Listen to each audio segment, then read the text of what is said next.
What up, lassies and laddies? Welcome back to the Timeless Gamer Show, where our games and our bodies may grow out of date, but our gaming experiences will forever remain. Hey.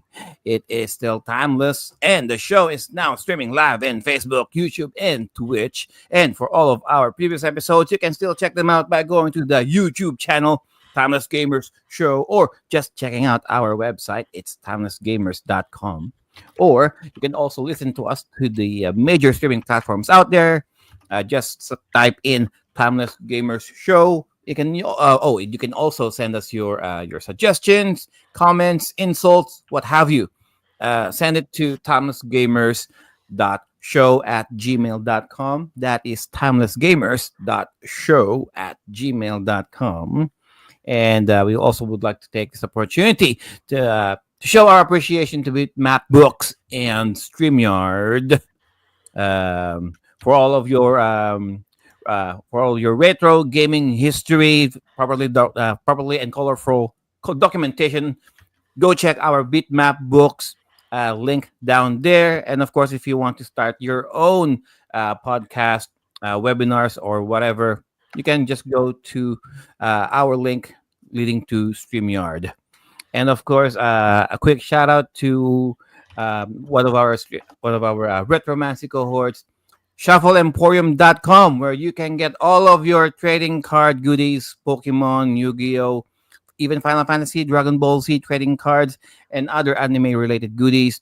Just go to their Facebook channel, Shuffle Emporium, or just by going to their online website, shuffleemporium.com. And previously on the Timeless Gamer Show, we talked about our picks for the overrated video games. Okay, a very opinionated piece, if I should say so myself. And I didn't realize Sir Wolfram was such a Tales of Symphonia fan. I was just ranting whatever, and he was like, the whole he just gave me a blank stare without even fighting me about it anyway. If you guys are interested on all of our shit talking about certain video games, you know where to go.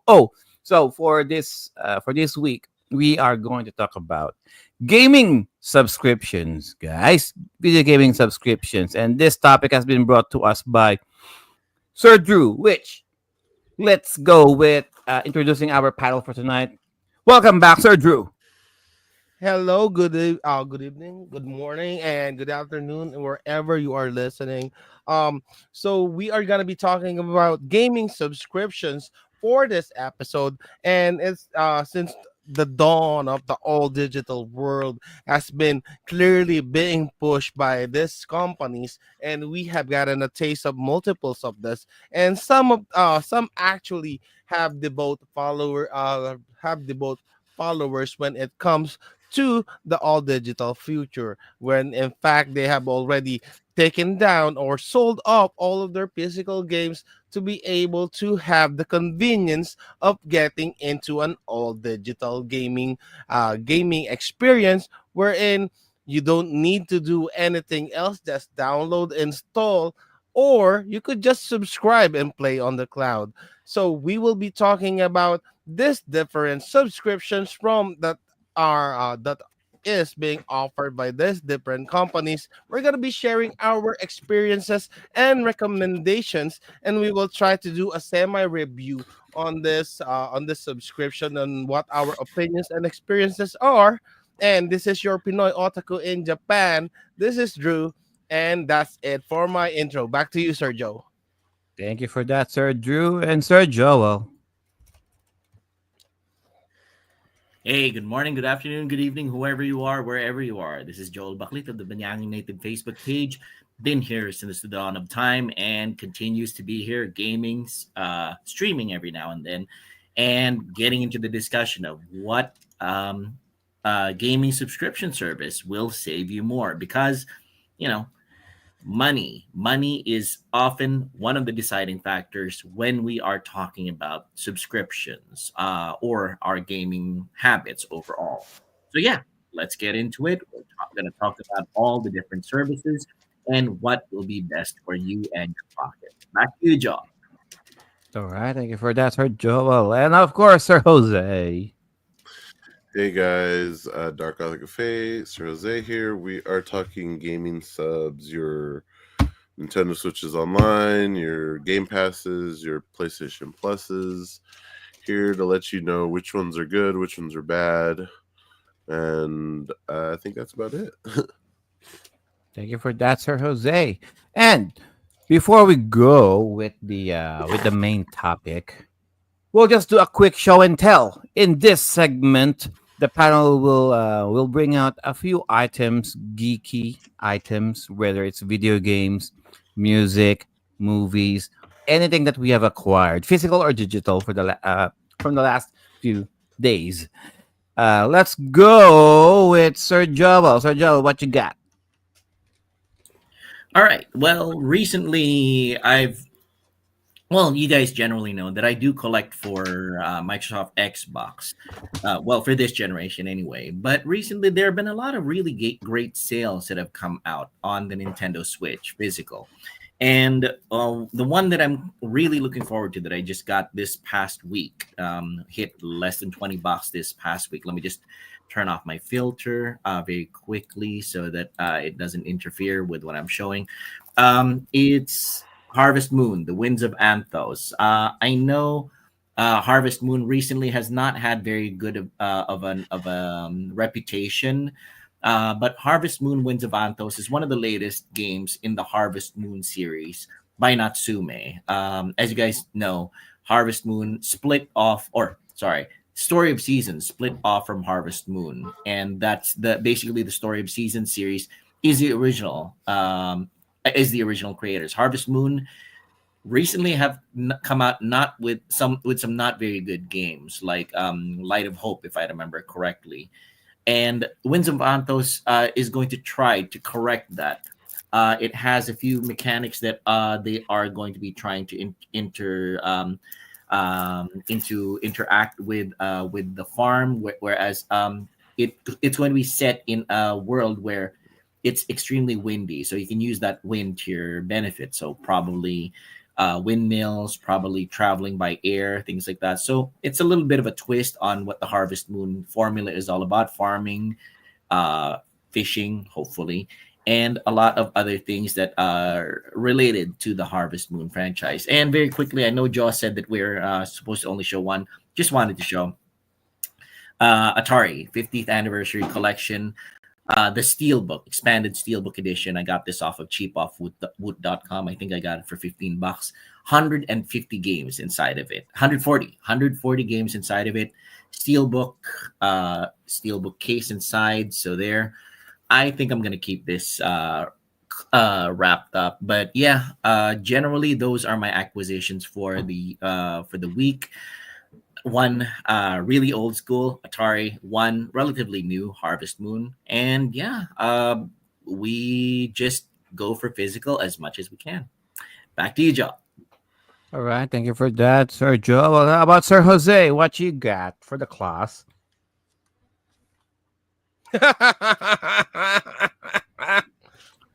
Yeah, wave it around, why don't you? Explain, Jose, for the people in the audio podcast.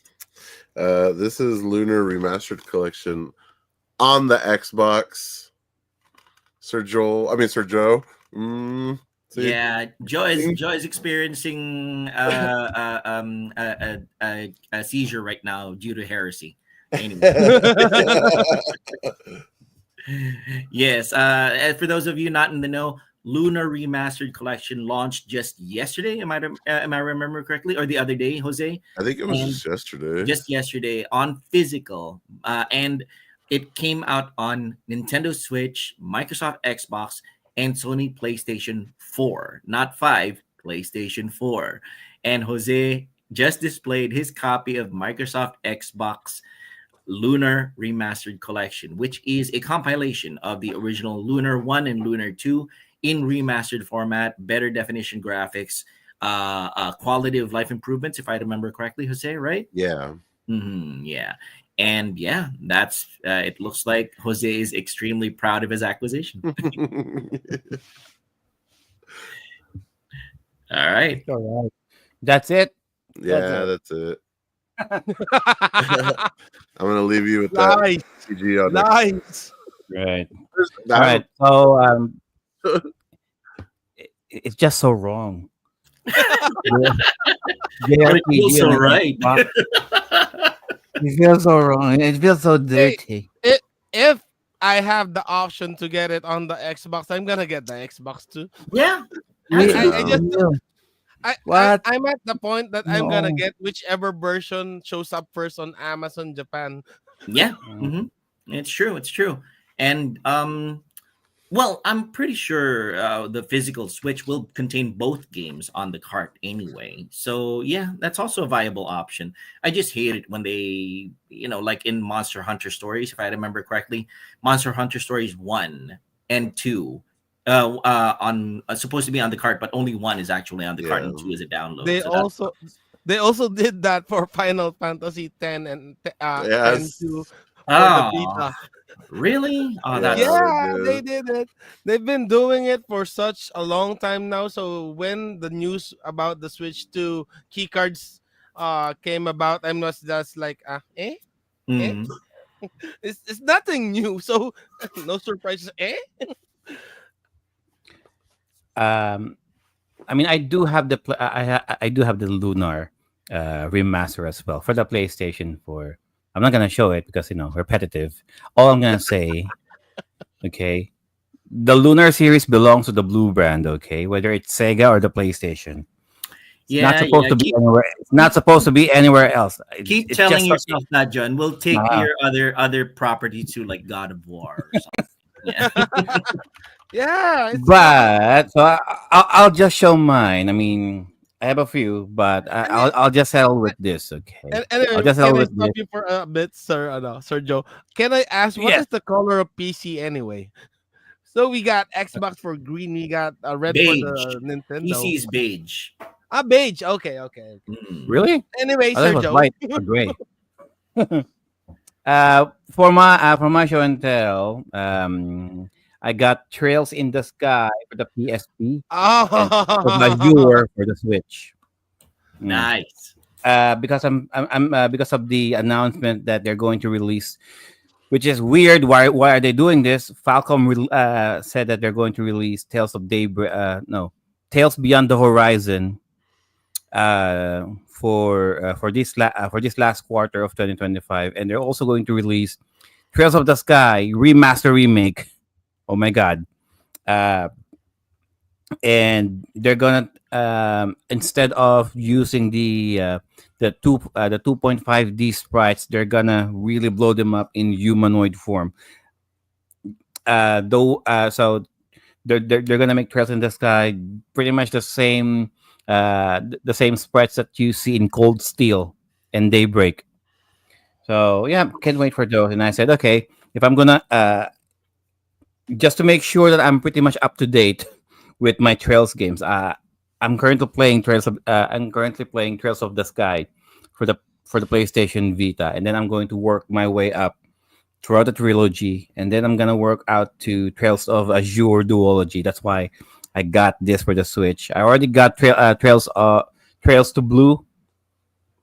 Is it Trails of Azure and oh no, Trails of Azure and there's another one. I forgot about the other one. And then Cold Steel, and then Reverie, and then Daybreak.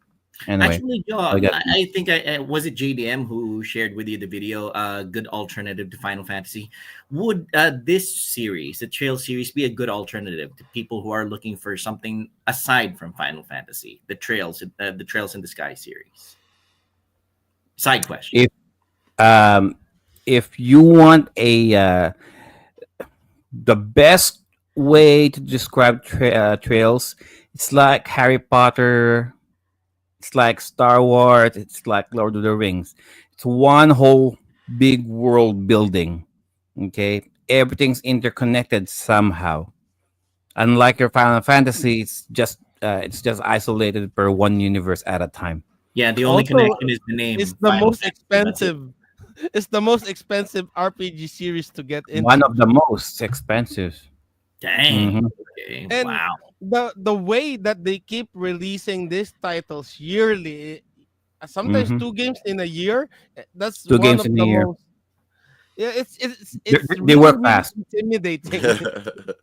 So They they're work like fast. so they're like the Chemco of this, Yeah, but Understood, understood. All right. So sounds good. Maybe sometime in the future, maybe in PlayStation 7 or 8, they'll do some kind of library compilation box set of all Trails in the Sky series in one package or something. if You never know. if they Mhm. do that, I'm gonna be on board on that.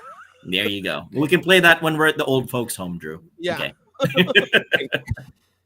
If they ever say something like that, god damn it. Okay. Um. All right. Let's just get into it, guys.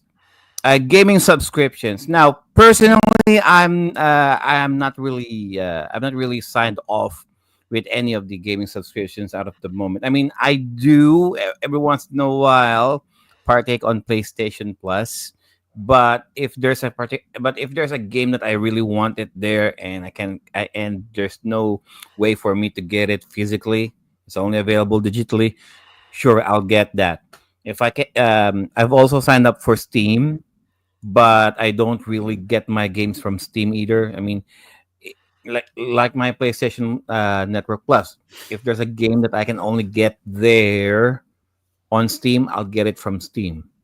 There's also GOG, but that's another topic for for another time. But let's go with Sir Drew. Sir Drew, take it away. Okay, so what I want to do is we're gonna be doing this each subscription at a time for so that we could give in and give our thoughts on each of this. So Actually, Drew, I think it might be beneficial to differentiate between a subscription service and a platform. oh yeah, Mhm. yeah. So for our all our viewers and all our listeners, subscription services are basically you pay a monthly subscription fee to be able to access the monthly services offered. Some of this offer games added into your library. Some of them offer some form of access to certain games and titles that may have additional games on them per month or get games subtracted from them within the month, which are all in the end user license agreement, which we all of us certainly do not read. Anyway, so that's a subscription service. So it's basically like when you when you get an iPhone, you get a new Galaxy Plus, you pay your monthly to be able to use this, but it's not yours yet. You could trade it in or you could finish your contract, wherein this subscription services has no end of contract unless they want to terminate your contract, and you cannot do anything about it because of said end user license agreement. And a platform is a, where a place or a program or a site wherein you could buy. I think in some platforms you could also sell for some form of credit like Steam, something like that. But mostly buying this digital games or services on their website, and they have differentiating prices for each of this, regard whether or not they are in collaboration in a partnership. They have a summer, spring, winter, or autumn sale, something along those lines. But they have different prices for each and every platform. These are Steam, these are Epic Games, these are GOG. So also PlayStation Network, Nintendo eShop, Xbox Microsoft Store. These are gaming sites wherein you could purchase, and these are not necessarily subscription. And a subscription is the PSN monthly. I forgot the exact name of this PlayStation. Yeah, PlayStation network. When the last time I subscribed to PlayStation, it was years ago. Anyway, so Xbox is Game Pass, so that's a subscription service. Microsoft Store is the site wherein you buy this game. So these are different things. I think that summarizes what a subscription and a store is. Huh. Anyway, a little bit out of breath. By the way, show and tell. I forgot mine here. So There got you Oh, this that's go. cool. for so got this earlier. We were at Second Street, which is ironically not a toy shop. It was a shop for a second-hand shop for apparel, and I walked out of there with a toy. So Describe Miracle. describe for our audio viewers, audio listeners, Drew. So this is sorry guys. So this is Super Mario Maker figure from Taito. It's um I um I don't have a ruler. I don't know how big this is, but it's bigger than your Looks, typical DVD yeah, looks case. to be about 12 inches. Yes. Yeah, around 12 inches. Anyway, this is he has a hammer which you cannot connect to his hand.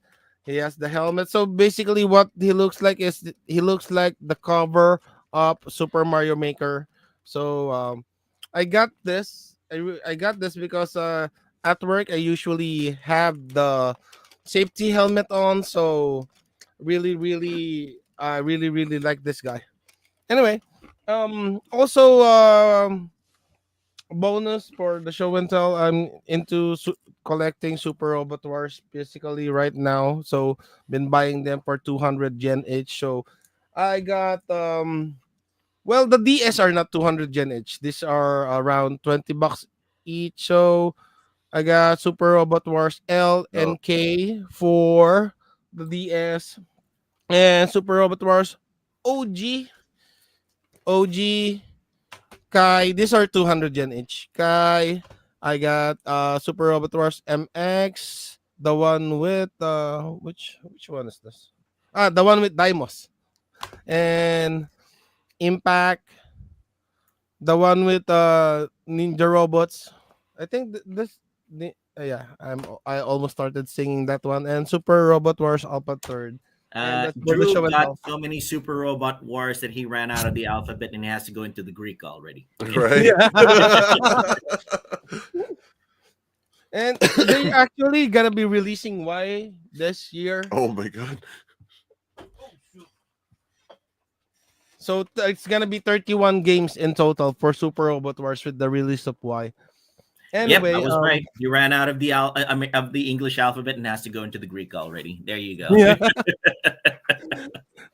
the last one that they released was Super Robot Wars 30. So they had no choice. They have to go into the numbers. Oh, they okay. There you go. No upper limit to that one, then. Okay. Anyway, so gaming subscription. So the one that we're gonna try to talk about are the non-essentials. So usually the subscriptions that most of us do not use, and this one is, I think, I don't know which person suggested this one, but Roblox is has apparently has a subscription, It does. and I'm not aware of this.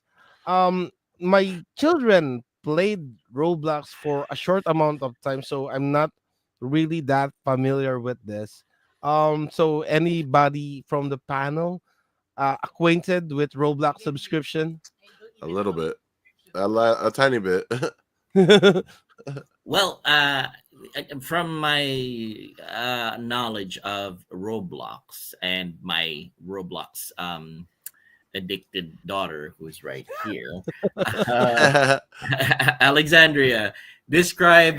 Yes, there you go, Alexandria. Describe to us if Roblox is a subscription or is a service, or is it you just pay for do you just pay for credits for it? And is the Roblox game free, or do you have to pay a regular monthly amount so that you can play Roblox? It's free, but you have to like buy Robux if you want like certain access to like avatar items and games that have prices that you need to pay first before you can enter it. So the basic game is free. Is that it? Yeah. Okay.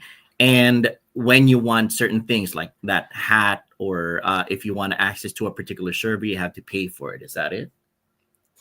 Some games they have like prices, like some games maybe if they're in beta they'll charge like 25 Robux for your first entry and then you can play it whenever. So I see. Okay. Well, there you go.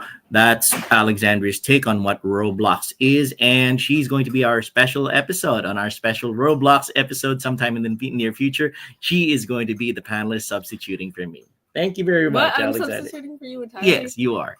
No. I'm gonna be there with you, but they're gonna be asking the majority of the Roblox questions to you, and since you're the expert, you're gonna have to answer them. All right. Thanks very much. I'm gonna go eat breakfast. Okay. Somebody's gonna buy Robux. Yes, So pretty much.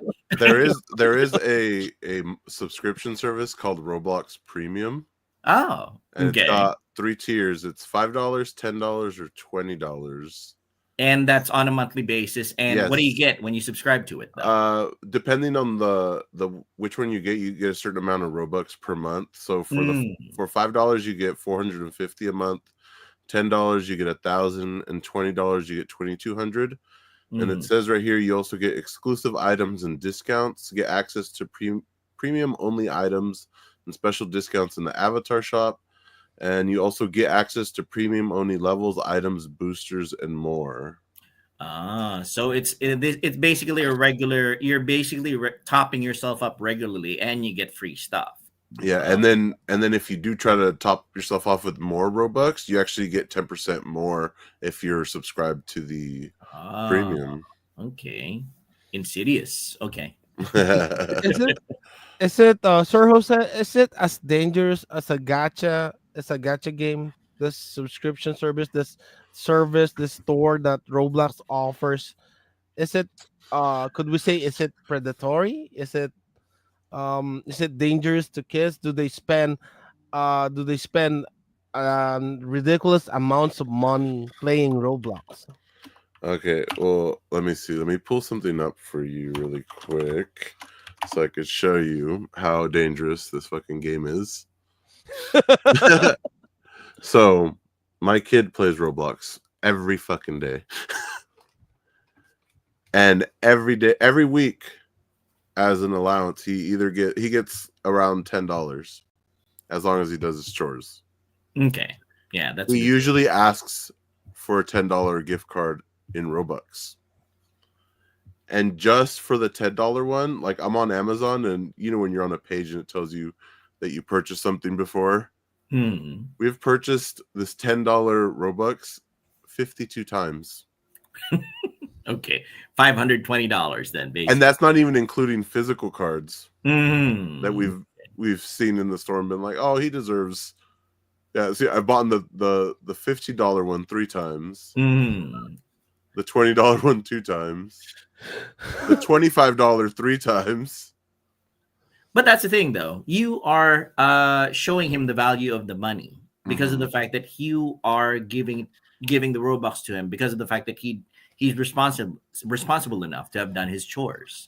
So that is responsible parenting. It shows you that nothing comes to you for free. You work hard for it, and you get rewarded for your hard work. That's a good work ethic, though. And there's never nothing to buy in this game. There's that too. Yeah. Yeah. Because you buy items, skins. You can buy private servers, so you can play on your own or with your friends. And then each game, there's games too that have like their own little pass inside them. Like Alexandria said, you have to pay a certain amount of Robux for you to be able to play that particular Roblox game. Yeah. Yeah, and yeah, I've tried it. I've tried Roblox. Alexandria invited me to a game of fishing simulator. It was all right. You know, yeah, it's not completely It unrealistic, was but a trap. it's fun though. She's Fun. all, I'll get him with the fishing. Exactly. Yeah, She did. yeah, yeah. Yeah, she did. She did her research. She did. That Yeah. that's not gonna say no to fishing. Well, I'm definitely not You gonna got- play the games that she plays, the one that would parkour or something. I can't do that. That is she one of the big games that she likes to play has a lot of parkour in it, where it's like a platformer game where you hop around different platforms and all that. I don't have the reflexes for that anymore. So she got me with the fishing simulator. It was fun. Yeah. It was all right.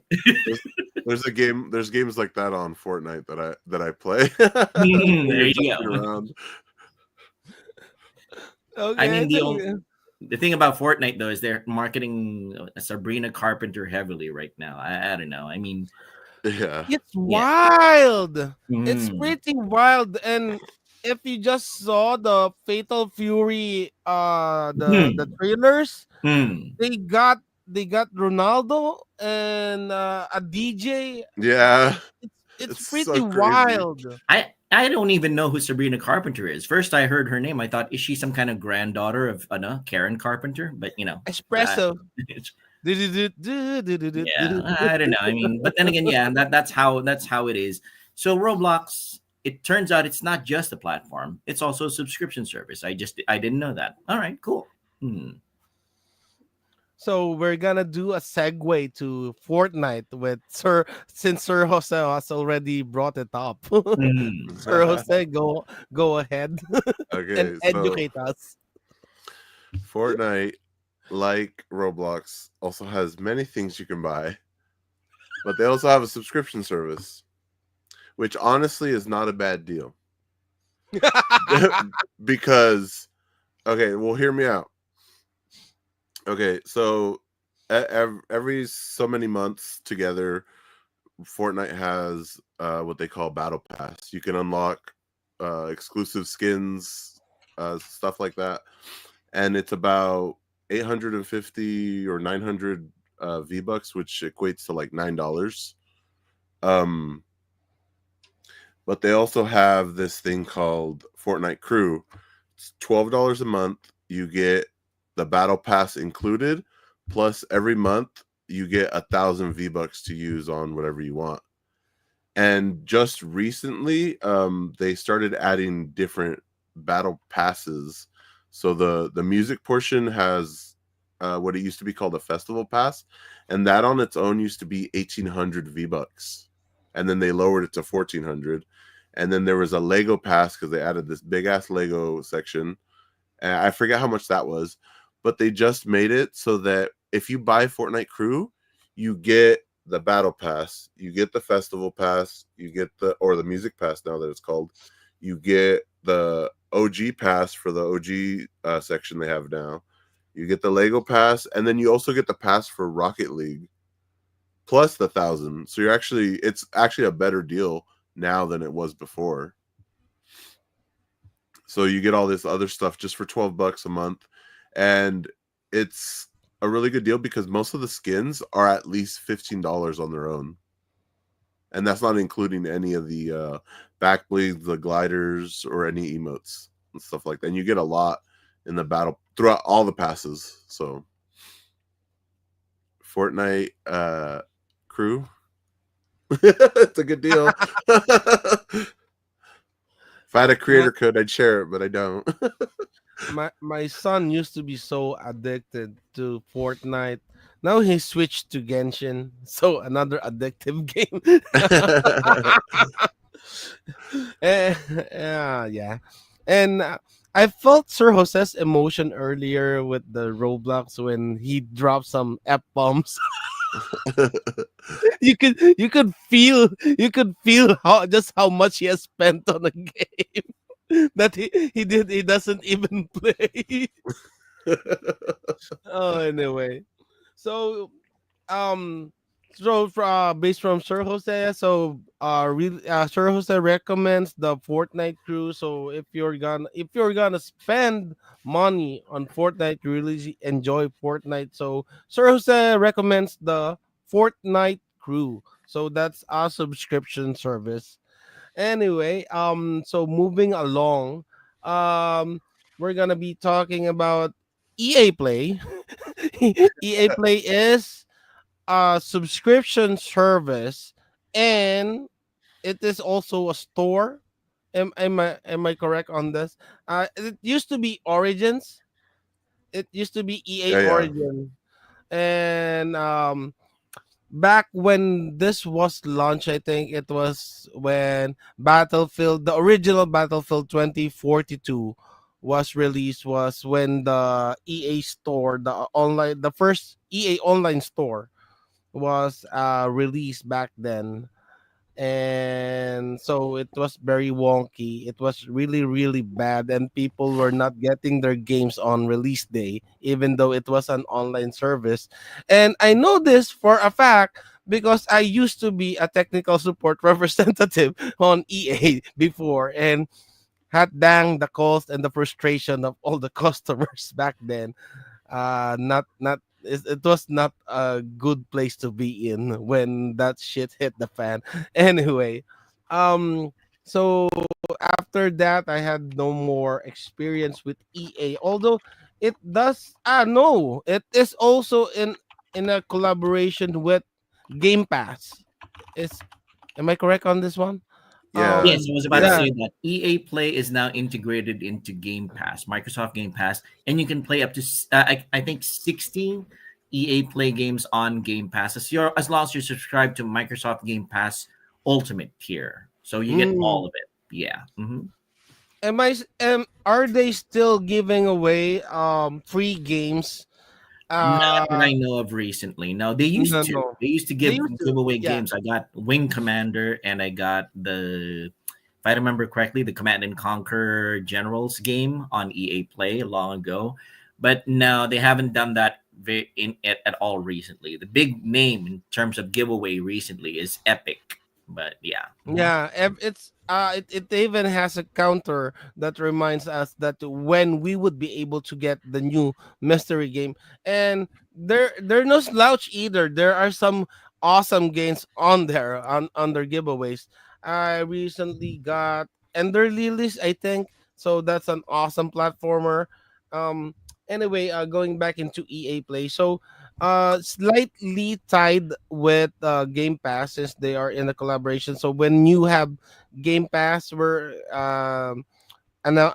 talking about a Game Pass a little bit early since it's connected with EA Play. So EA Play, if you're subscribed to EA Play, you get to play all of their catalogs, and both retro and the modern titles.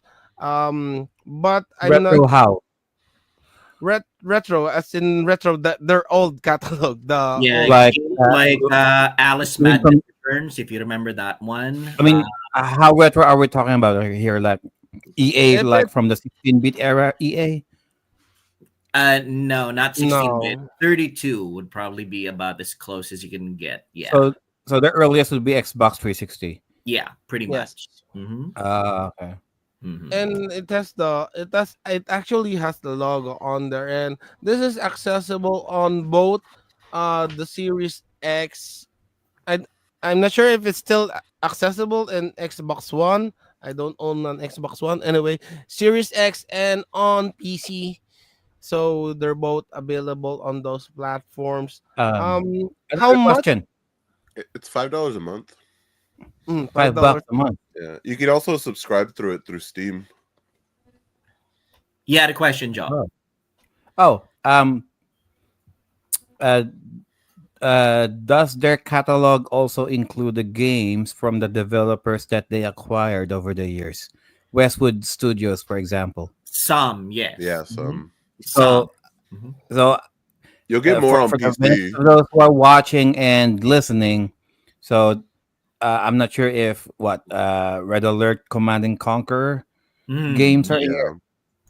Yeah. The Command and You Conquer are? series, I'm not sure about the red alerts, but they do have the ones like 0 hour and 4, the mainline Generals? ones. Yeah. The okay. Yeah. But yes, generally that's the EA tends to try to put as much of its catalog on its service as it can. They have some really good ones too. It's just that when you subscribe to a particular brand like EA Play, you're kind of locked into that catalog. That's pretty much it. And if you're a really big fan of that particular catalog, yeah, sure, that's a pretty good value. But if you want Right. variety, then you're kind of limiting yourself if you just go for EA Play. You might as well go for Microsoft Game Pass, which has EA Play. Absolutely. Yes, or as Jose said, Steam. Steam has EA games integrated into it as well. So yeah, it's good enough, but not good enough value, in my opinion. Yeah. If you wanted to go Yeah. for If you have Ultimate, Mhm. you also get the PC EA Plus too. Hmm. Yeah, there you go. That's it. There's also that. If you have Microsoft Game Pass Ultimate, you get not just EA Play on console, but EA Play on PC. So those Yes. games will be playable on your PC as well. So yeah. And Mhm. I would also recommend just getting Game Pass if you just want EA Play and you want to play, if you like those games, you're most probably do also like games from the Xbox side, from the Bethesda side, Yeah. from the since you like those same games. If you just want an instant accessible library Mm. where you don't really mind paying a monthly subscription on it, just go for Game Pass. I've tried it. I really liked it. I get to play games that I have on my physical shelf. Then I'm too lazy to actually get the CD. I just want to play it on the PC or on the Series X. So I do also recommend the Game Pass, since it's especially if you have a PC, you have a Series X, you don't have a huge gaming library, but you do want to try a lot of games.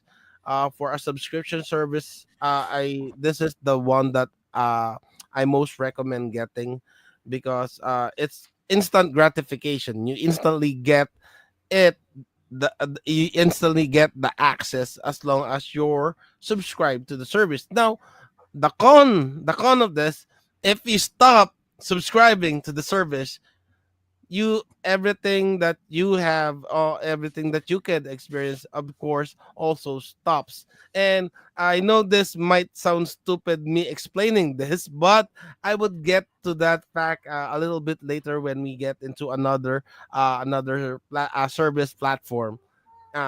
Anyway, Sir Joe, anything to add to Game Pass? Oh, we're talking about Game Pass now, Yes, not EA Play I'm anymore. sorry. We went a little bit of a segue since Ah, EA was segue. integrated into Game Pass. So, yeah, With Game Pass, I only hear Game Pass through Sir Joel most of the time. Okay, and every once in a while, every time we do our Xbox showcase live reactions, like whenever they announce like a new game, oh, it's gonna be available on Game Pass day Day one. day one. one, day And I'm like, one. and every once in a while, I'll go. If there's a particular game that I'm interested in, and I'm like, good God, I hope it's not gonna be on Game Pass only. Dear Lord, not be an exclusive Game Pass. But but I digress. But I You, mean, I mean, we I do have an Xbox Series S. The digital one. I don't have the X version. Mhm. You If know, I can interject, somebody from our audience right now, Daraidas, actually, I'm not quite sure how to pronounce that. Sorry if I butchered that on Twitch. He says gaming beta with Game Pass on the go. Honestly, that is the scene stealer for me. Game Pass has so much value already the way it is. The number of games that it has every month in it It might rotate, come and go. That's perfectly fine. If the game has been rotated out, chances are sometime in the future it might rotate back in. The fact that it has both Xbox and PC service, if you get the ultimate tier, you can play the games both on your Xbox Series X or Series X, Series S, or on your PC. Plus, of course, day one releases if you have particular games coming out from Microsoft. But one of the scene stealers here that Daray does, or Daray does, has pointed out is the cloud gaming feature. Honestly, it blew me away the very first time I tried it. There was promises like Google Stadia in the past, or Amazon Luna is trying Oh for my it God, right Google now. Stadia. But yeah, Microsoft Game Pass nailed it with cloud gaming.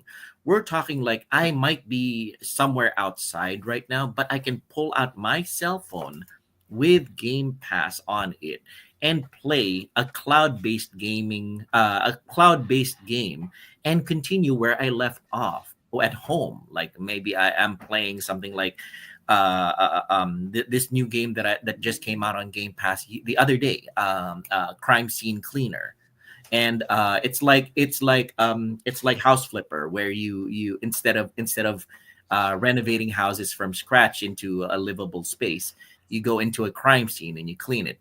You think about the Charlie from John Wick, where after John Wick goes on a rampage, some cleaners come and say, John, it's nice to see you back in action. And John says, Charlie, you're cleaning up the blood stains, the bodies, and everything.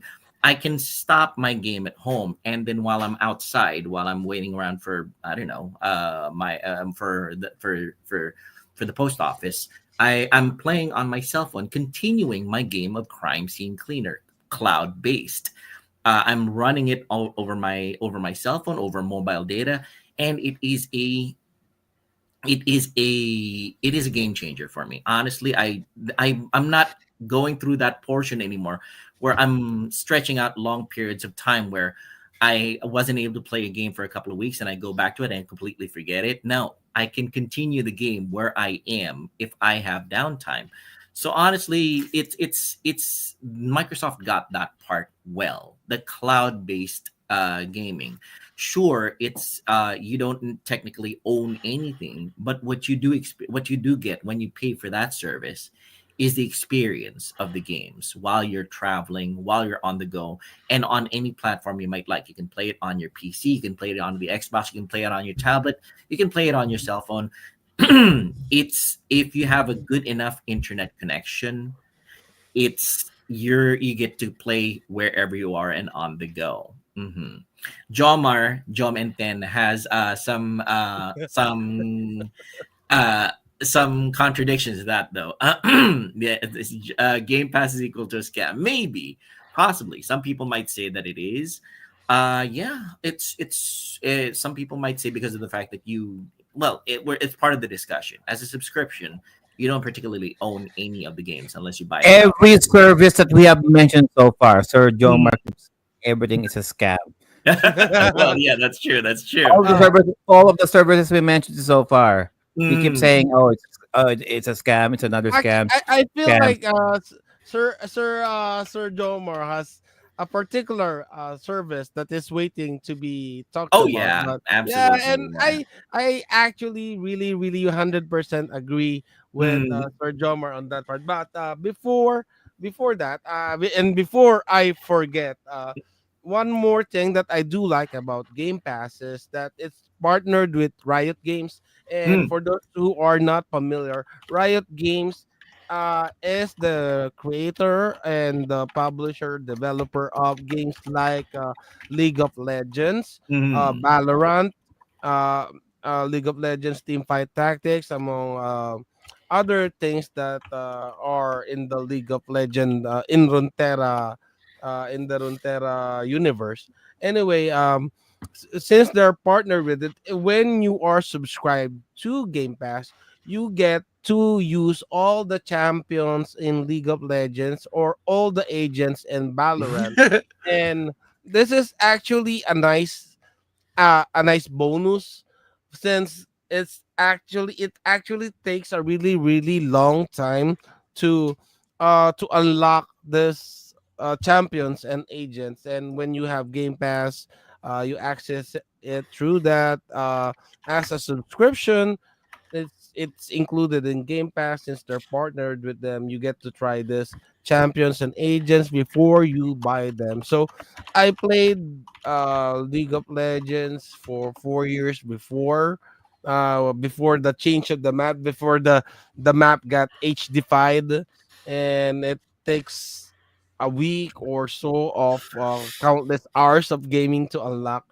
And I'm playing Valorant now with my kids. So uh, getting access to the agents was gave me a much better experience in Valorant because I get to try the agents. Anyway, I I'd just say one wanted. thing though, once if I can interject, Drew, one thing though is Joe might not get much value from Game Pass because of the fact that it doesn't cater too much into the Yeah, JRPG or the Japanese side of gaming. It leans he heavily into the Western style of he almost went Team Green when mm, Metaphor was metaphor. announced last year. Yeah. It was in the game in the Microsoft trailer. It was Mhm. it had the Microsoft logo on there, and Sir Sir Joe was ready to go Team Green Yes, during that. I know. Then when he No, saw also on PlayStation, he's no. yeah. Yeah. Well, F there's yeah. but yeah, I would say the Microsoft leans Game Pass leans heavily into the Western style of gaming, sports games, racing games, shooter games, quirky indie games, things like that. And that's a lot. Comprises a lot of what the Game Pass has, and for me, it holds good value. It has a lot of gameplay. You can spend a lot of hours playing Game Pass, and it's by far my pick of the gaming subscription service to get in this episode. I'm putting that out there right now as early as All Yeah, now. it right. The is. question. Uh, so all you three are familiar with Game Pass. Yes. What game would you recommend if you guys really know me? If you have any inch of respect towards me, what Oh, you game presume are too you going to much. which game are you going to recommend from Game Pass? Oh my goodness. Well, Okay. Sergio, Sergio, if you're gonna go and get Game Pass, I think you're gonna be spending a huge chunk of your time going through from the Xbox 360 game library because that's the only generation where it contains a whole boatload of JRPGs. But Although I do believe, although Persona 3 Reload is on Game Pass yeah, right now, yeah. So Joe might I already yeah. have that. yeah. But if I were to Give me recommend something. one, yeah, that would be Give it me for something a you. little bit more exclusive to Game Pass. Yeah, or let's see. If you want to preserve your copies of your Xbox 360 gaming library, then get Game Pass. something Yeah. something like that. So yeah, Game Pass has a So Sir few. Jomar has a question. Mm, Sir Jomar asks, what is the best Game Pass from a game that you subscribe to? the best Game Pass. No, what's the best Game Pass from a game that I subscribe to? Clarify, Jomar. More like what is the best game on Game Pass that I've come across since Most I've likely, subscribed yeah. to it. Or is it because what is the best game that I ever think came what's the out? best game that you got out of Game Pass Oh, the best game that recently? I got out of Game Pass. Oh, there's so many to choose from. You can't even begin to narrow it down. Let's put it this way: the variety of games that you can play on Game Pass is so vast that it's hard to pin it down. Like as is being shown in our video right now, there's so many. There's Stardew Valley, there's Goat Simulator, there's the really deep stuff like the Dragon Age Origins games, Forza Horizon. I still have to get into the Gears of War series. I hear that's really good. And oh, what's the best Game Pass that you bought as far as you can remember? So so I'm imagining Jomar is the question is like what game that you played on Game Pass was so good that you bought it because of it, I guess. Okay, okay, I get it. Well, there's I've played so many. Honestly, I oh, another nice thing about Game Pass is that when you play it, and normally with Microsoft, you get it for cheaper than what you normally get off of PlayStation. Oh yeah. I don't quite know why, because of the fact probably their pricing is because they have a lot of in-house games in there. You get the games for much cheaper on Microsoft than you do on PlayStation. I would say the best game that I can honestly say that I played on Game Pass that I just had to buy for myself would probably be. It's hard to pin it down, but if I was forced to, I would say Call of the Wild the Angler. You know, another fishing game. I know you guys are sick of hearing me talk about fishing games, but yeah, I played it on Microsoft Game Pass. I played it. I had so much fun with it. A huge open world, mountains, lakes, rivers, streams, valleys, drive around, a huge variety of fish. Call of the Wily Angler is the one that I found I played so much of on Game Pass that I decided, heck, I'm buying the ultimate bundle of this, which cost me $40, but it had a ton of content to it. Jomar says, example, the best for me so far is that I can remember is that the 2023 Holiday Game Pass for New World. The armor inclusion is amazing. That's what we're talking about. Yeah, he tried it. He enjoyed it so much that he bought the game outright. So I guess that's one advantage of subscription services. You get to try before you buy if you really wanted to own it. I mean, technically not really own it as Ubisoft keeps telling us, but yeah, that's another discussion. You don't own your games. Get ready to.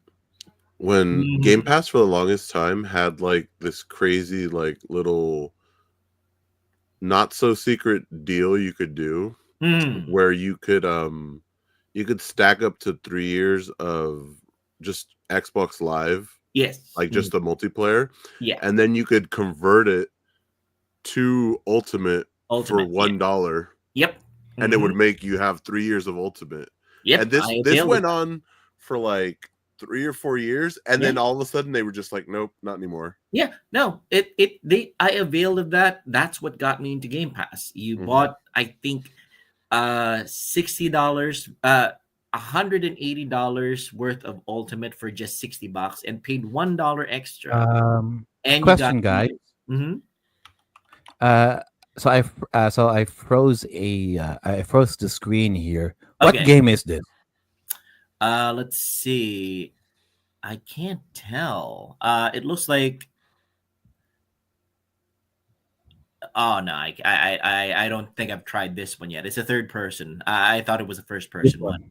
No, This not really one right big on- here. Yeah, definitely not familiar with avowed. it. No.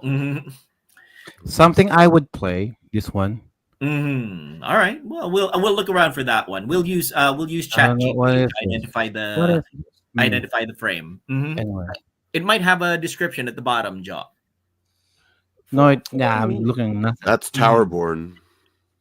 Towerborn. Towerborn. Okay. Look, I used checking Google it out. Lens to. Oh, really? Googling Very- it out. I didn't know that. Towerborn. Okay. Darida says Little Kitty Big City best game on Game Pass. I tried that one. That is so much fun, Darida. I enjoyed that too. I think it's still on there. Yeah. Vampire Survivors. That was a good one. That was a good Tower one. It's really good. I would say great suggestion, Ooh. Darida. I enjoyed that one too. Alexandria enjoyed that one too. Any game with a cat where you play as a cat like Stray or Little Kitty Big City, instant hit for me. There you go. All right. Okay. Okay. Towerborn is also available on Steam. Okay. Yeah. Most Yeah, games on okay. Game Pass generally are. I'm curious. Some people say that Xbox is a glorified PC, and that's some can agree. Some can agree that any console is basically a glorified and specialized PC anyway. But yeah,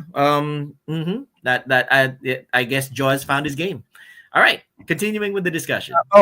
I saw that. What is that? Well, What is that? What is that? All That's right.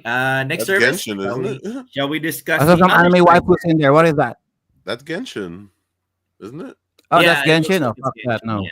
Mhm. Oh heck All right. no. Next one. I guess we can discuss would be the other side, the blue. Oh yeah, PlayStation Oh Network. yeah, I know. Okay, so PlayStation. You Yeah, have PlayStation to. yeah. Network Yeah. is both it's both a subscription service Mhm. and it's a store, it's a digital store. So their subscription model is a little bit different before than what we have now. Right now we have three tiers. I was subscribed to the previous PlayStation Network model, which was they gave you two games that is added to your library, not permanently, under you could access this every time you are subscribed to the PlayStation Mhm. Network. So that's their model. They add certain games to your library that you could access when you are subscribed. You don't own them. You don't. It just shows on your library. It has a lock screen, but now they have converted it into three tiers. So that is the first tier wherein you have certain games added to your library that you could access whenever you're subscribed. Second one um is the second one the one wherein they have the classics available to you, or is that on the That's elite? the. I think the second one has it, Yeah, and then okay. the most expensive one has the PS3 games. Okay, so that's it. So they really tried their best to milk this subscription service, and Now, I've tried it if I before. could, I don't if like I it. could say, Drew, PlayStation is playing a game of catch up right now to Microsoft. In the old days, they had two tiers. It was non-subscribed and PlayStation Plus. Mm-hmm. That's it. Basically, it. PlayStation Plus gave you the free games every month and allow you to do cloud saves. So if you saved on one PlayStation and you migrated to a different PlayStation, then you could access your saves. Or if you wipe if you wiped your PlayStation, you can download your saves again.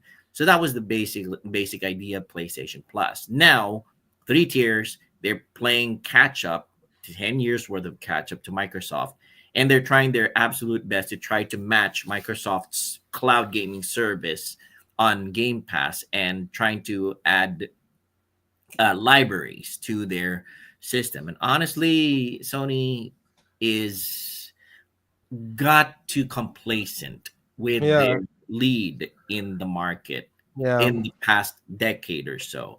They thought they would be sitting on top all throughout, and they didn't realize that people were starting to get interested in the concept of Game Pass and cloud gaming. So honestly, it's And, Jomar is saying PlayStation lang ang malakas. Jomar is saying PlayStation is the best. But yeah, in the old days, Jomar, I would have agreed with you. I was a hardcore PlayStation guy back in the day. uh, I never would have considered Microsoft, but with the three-tier aspect that they're doing, plus the overpriced subscription service that they're trying to sell right now, it's hard. It's hard to justify a PlayStation. What's the three tiers, Jose? Yeah. Essentials, extra, and I don't know what the top one is. Advanced or something. Let me see if I could. ultimate. Yeah, yeah. Ultimate, Ultimate. right? Yeah. Imagine. No, no, no. They couldn't use Uh, all. They would. It's Yeah, premium. premium. That's it. So they okay. essentials, extra, and premium. It's hard to justify a premium subscription from PlayStation because of the fact that if you had Game Pass and you had to look at premium, you'd say, why am I paying more for less? Basically, sad to say, sure, Joe might go for the library of PlayStation games that are on offer, but I've heard tell that the cloud performance was not up to par on the PlayStation side. So I don't know. I mean, sure, you can get a portal, yeah, but I don't know, for you to get a completely separate piece of hardware for you just to play cloud-based gaming. Whereas in my case, I can just whip out my cell phone and play Game Yeah. Pass games right off I the thought you bat. were gonna say something else. I mean, I I can whip love that the out, blue but I get brand. arrested, you know. Uh, So, I have the- love the blue brand and all, but when it comes to their subscription service, it just fails in my from my perspective. And one thing that they don't seem to remember is when Xbox Live launched, the main factor, their main selling point was, oh, when you go to PlayStation, the multiplayer is free. Yes. That was their Yes. selling point during that Mm. time. Then they were like, oh shoot, we could make money on this. Then they made money on it. And while making money on it, they in the long run they made a worse version of the thing that they were trying to copy. And now even Nintendo is doing it, and Mm. it's repulsing. And Yeah. that's why I've never touched Nintendo Switch online service, because Mm. when back when I was enjoying Splatoon 2, back when it was still free, then they launch it, it's no longer free, and I already paid for the game, and Mm. that game is not accessible without the online without the online feature. So I was so repulsed. I swore I'm never gonna subscribe to Nintendo Switch Online ever, because of what they did when Splatoon 2 was released. That's why I didn't get Splatoon 3. And anyway, yeah. With the Jose, history. I quick question, you've probably got the windows up right now. Compare Xbox Ultimate with PlayStation Premium. The number of games that are accessible to you right off the bat.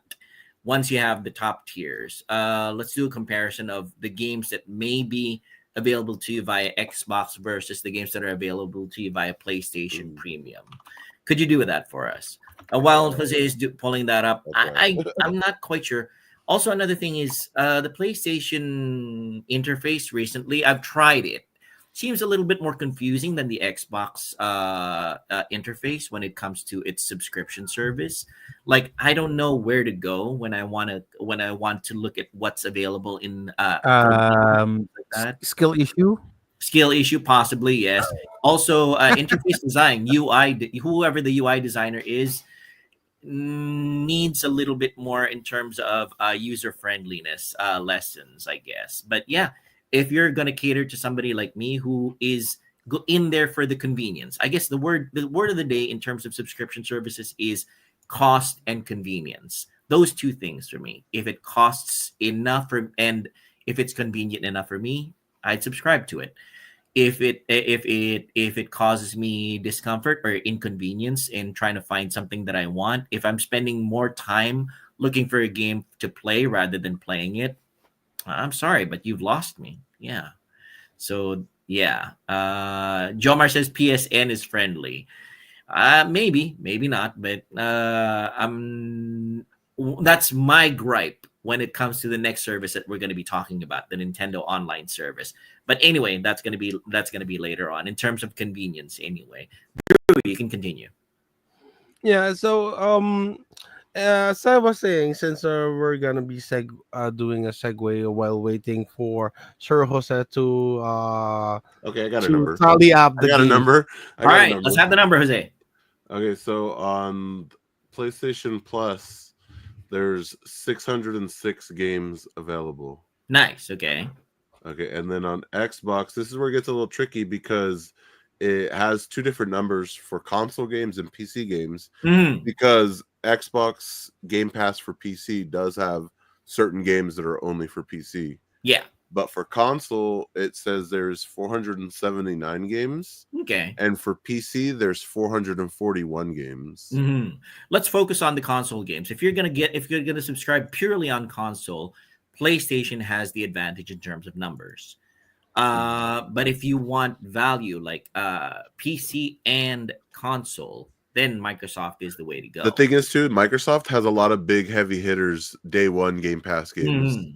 There's also So that. Yeah, that's also something to consider. I'm not quite sure if PlayStation has that feature, day one releases, but that's been a built-in thing for Microsoft Game Pass from the beginning. So yeah, it's kind of like depends on what you're looking for. Numbers wise, PlayStation wins.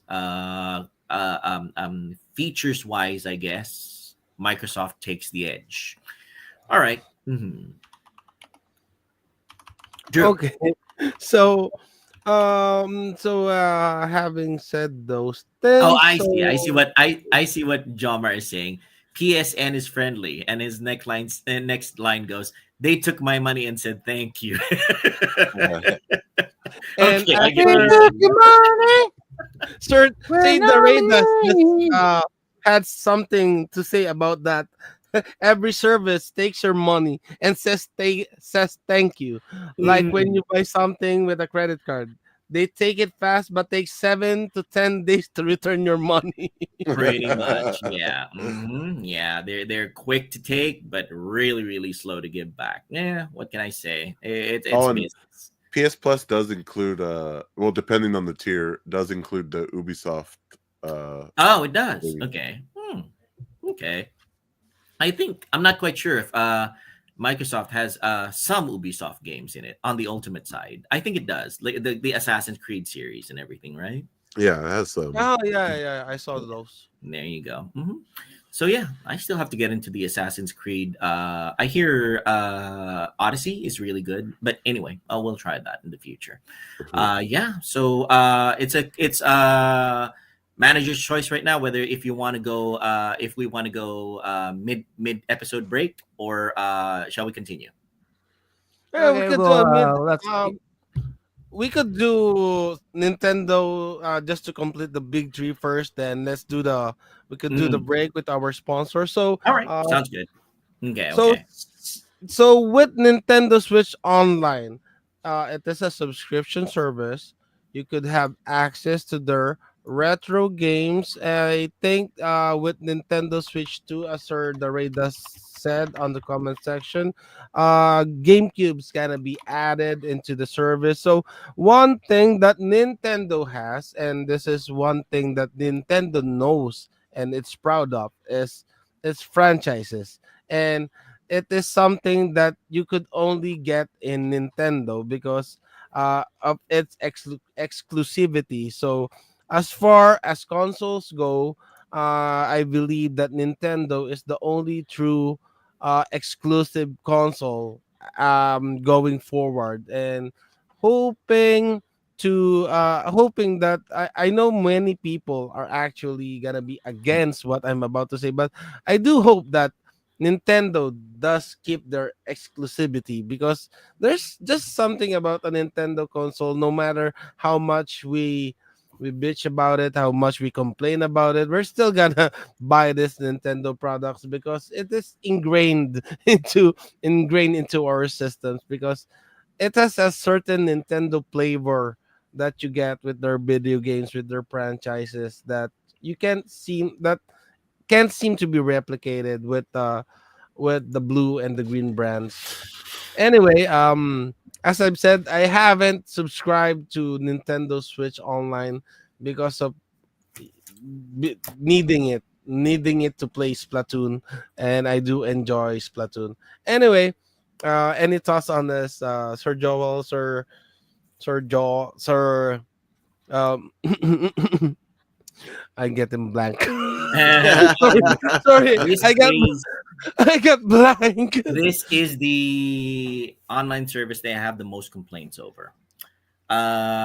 Number one, it offers the least in terms of what you get. Sure, you get the Nintendo, the Super NES, and the Game Boy Basic, if I remember correctly, the old Game Boy as part of the service. But yeah, in terms of what you can get for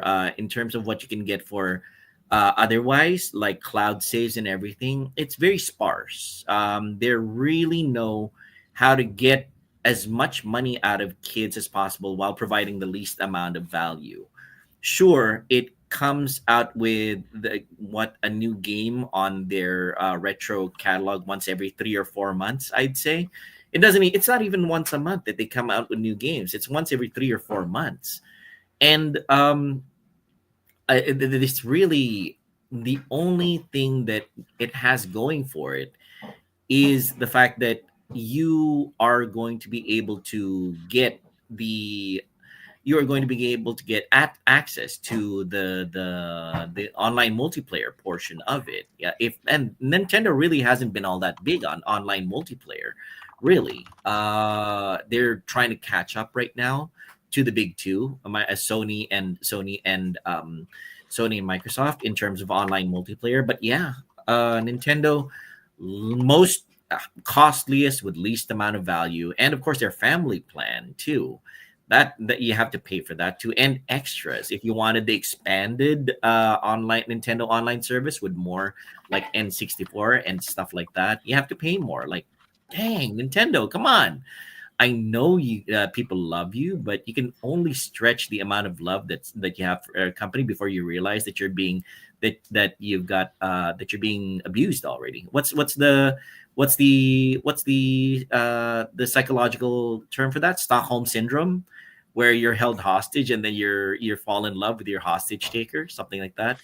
Yes, So yes, yeah, that's right. pretty much Stockholm syndrome for Nintendo. And if I have one complaint about the Nintendo store, it's crap. Honestly, it's hard to find stuff that you want to play or buy there. It's a mess of But absolutely. I would give them one credit, Sergio. Uh-huh, go ahead. There's only one upside to the, especially since I am a gaijin living in Japan and I Okay. mostly access things in the Mm. Japanese storefronts. Only Nintendo has any information in regards to any form of language support for the games. I guess there's Yeah. that. So Yeah. that's the only pro that I could give to Nintendo on this one. I know PlayStation has it on some titles, but mostly their information in regards to their game sucks. Yeah. But when it comes to Game Pass, this is one thing I forgot about Game Pass, and the reason why I did subscribe to Game Pass is that Game Pass, and since my language setting is on English, when I get the games from Game Pass, they give me the US version, the one with the English on there. And they have this thing wherein when you access a certain game, they give you the latest version of the game to download. I forgot the term for Game Pass. Anyway, going back to Nintendo, to the Nintendo Switch Online, Sir Joel.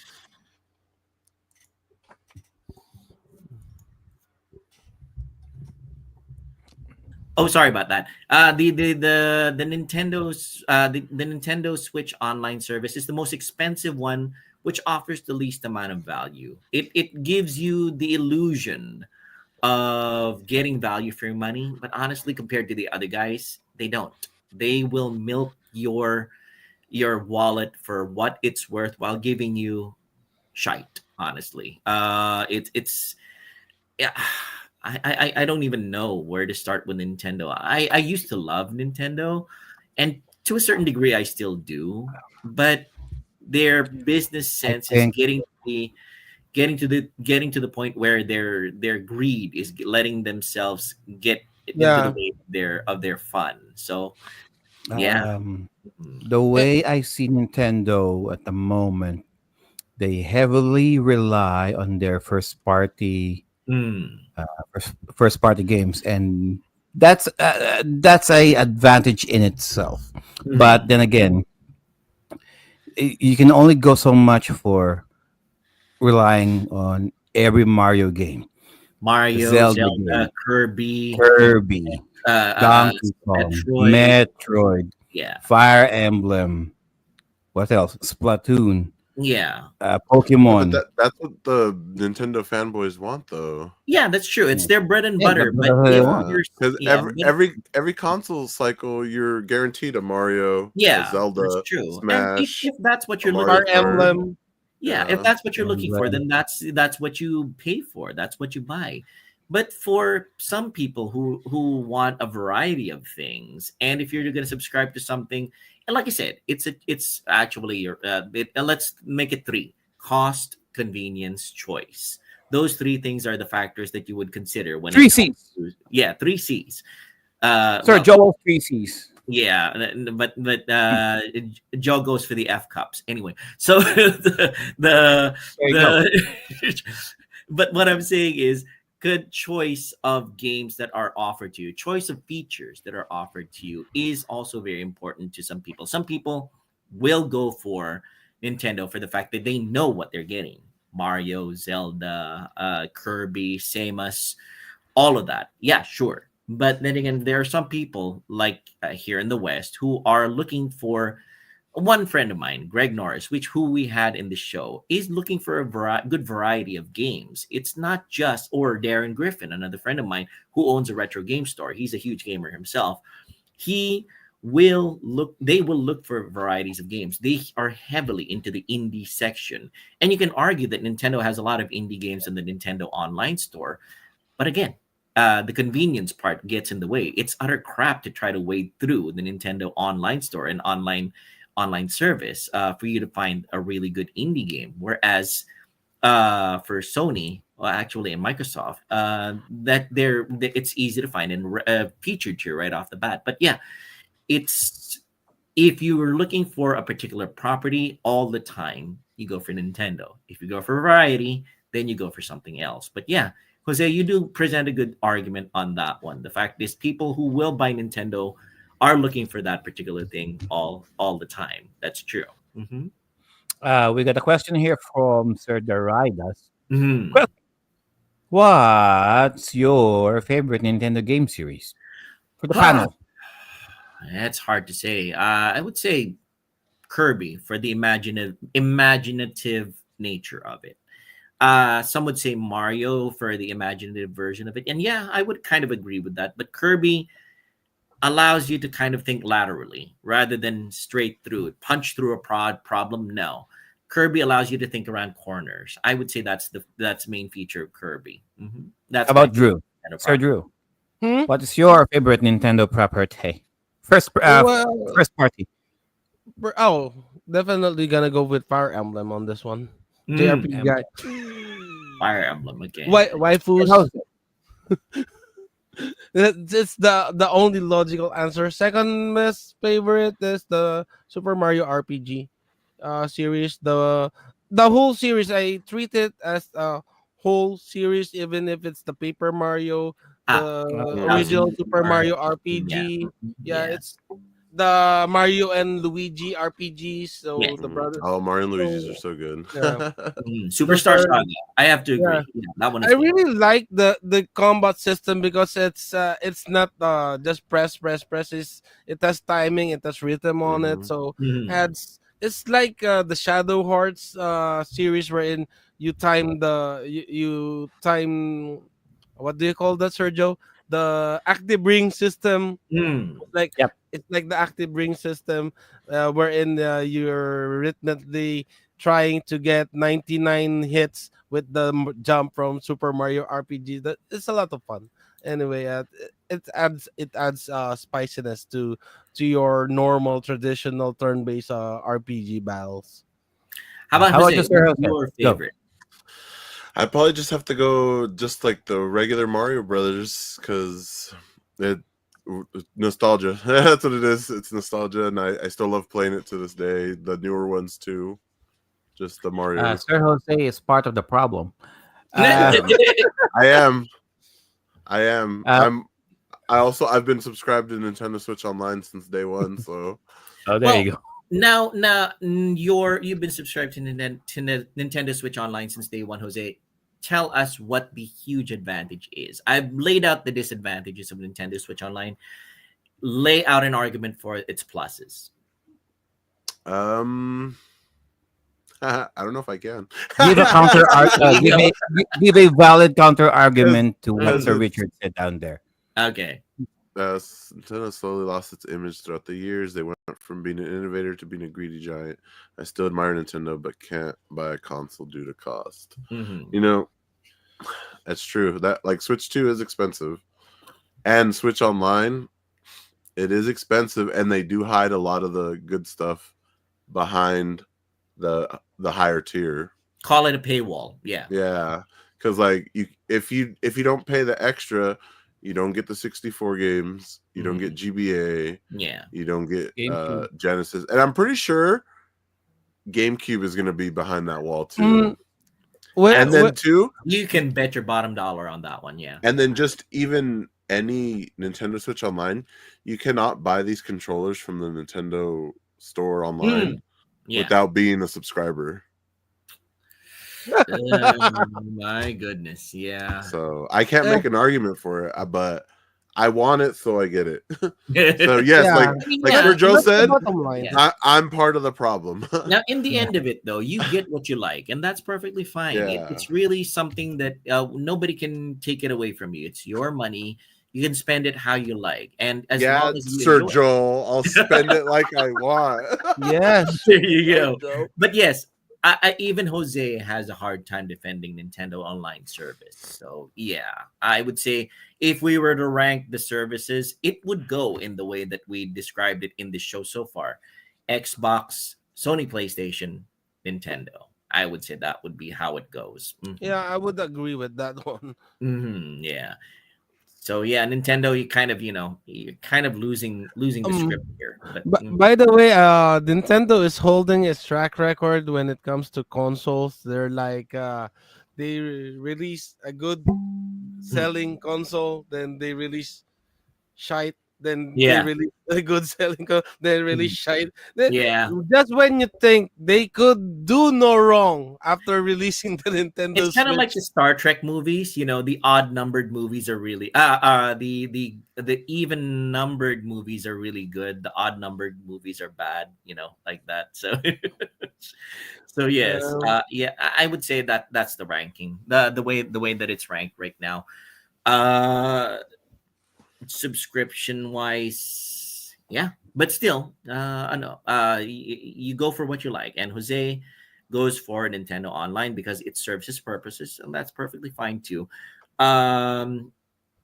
And Jomar says, "Don't pay the extra, and you are not cool." Okay, so what you're saying, Jomar, is that if you spend for the top tier, then you're one of the cool kids. Yeah. Is that it? Now You're a whale. You're a leviathan when you're I think spending. Jomar was the one also earlier who said that Jomar also said that it's a rich guy, it's a rich person topic. No, it's not. Come on, Jomar. The fact is they're doing their best to try to make the subscription services available to everybody. Recently, they've had promos in the Philippines where you could subscribe to Microsoft Game Pass for how much was that?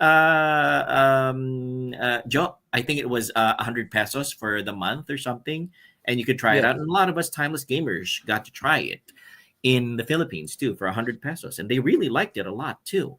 So yeah.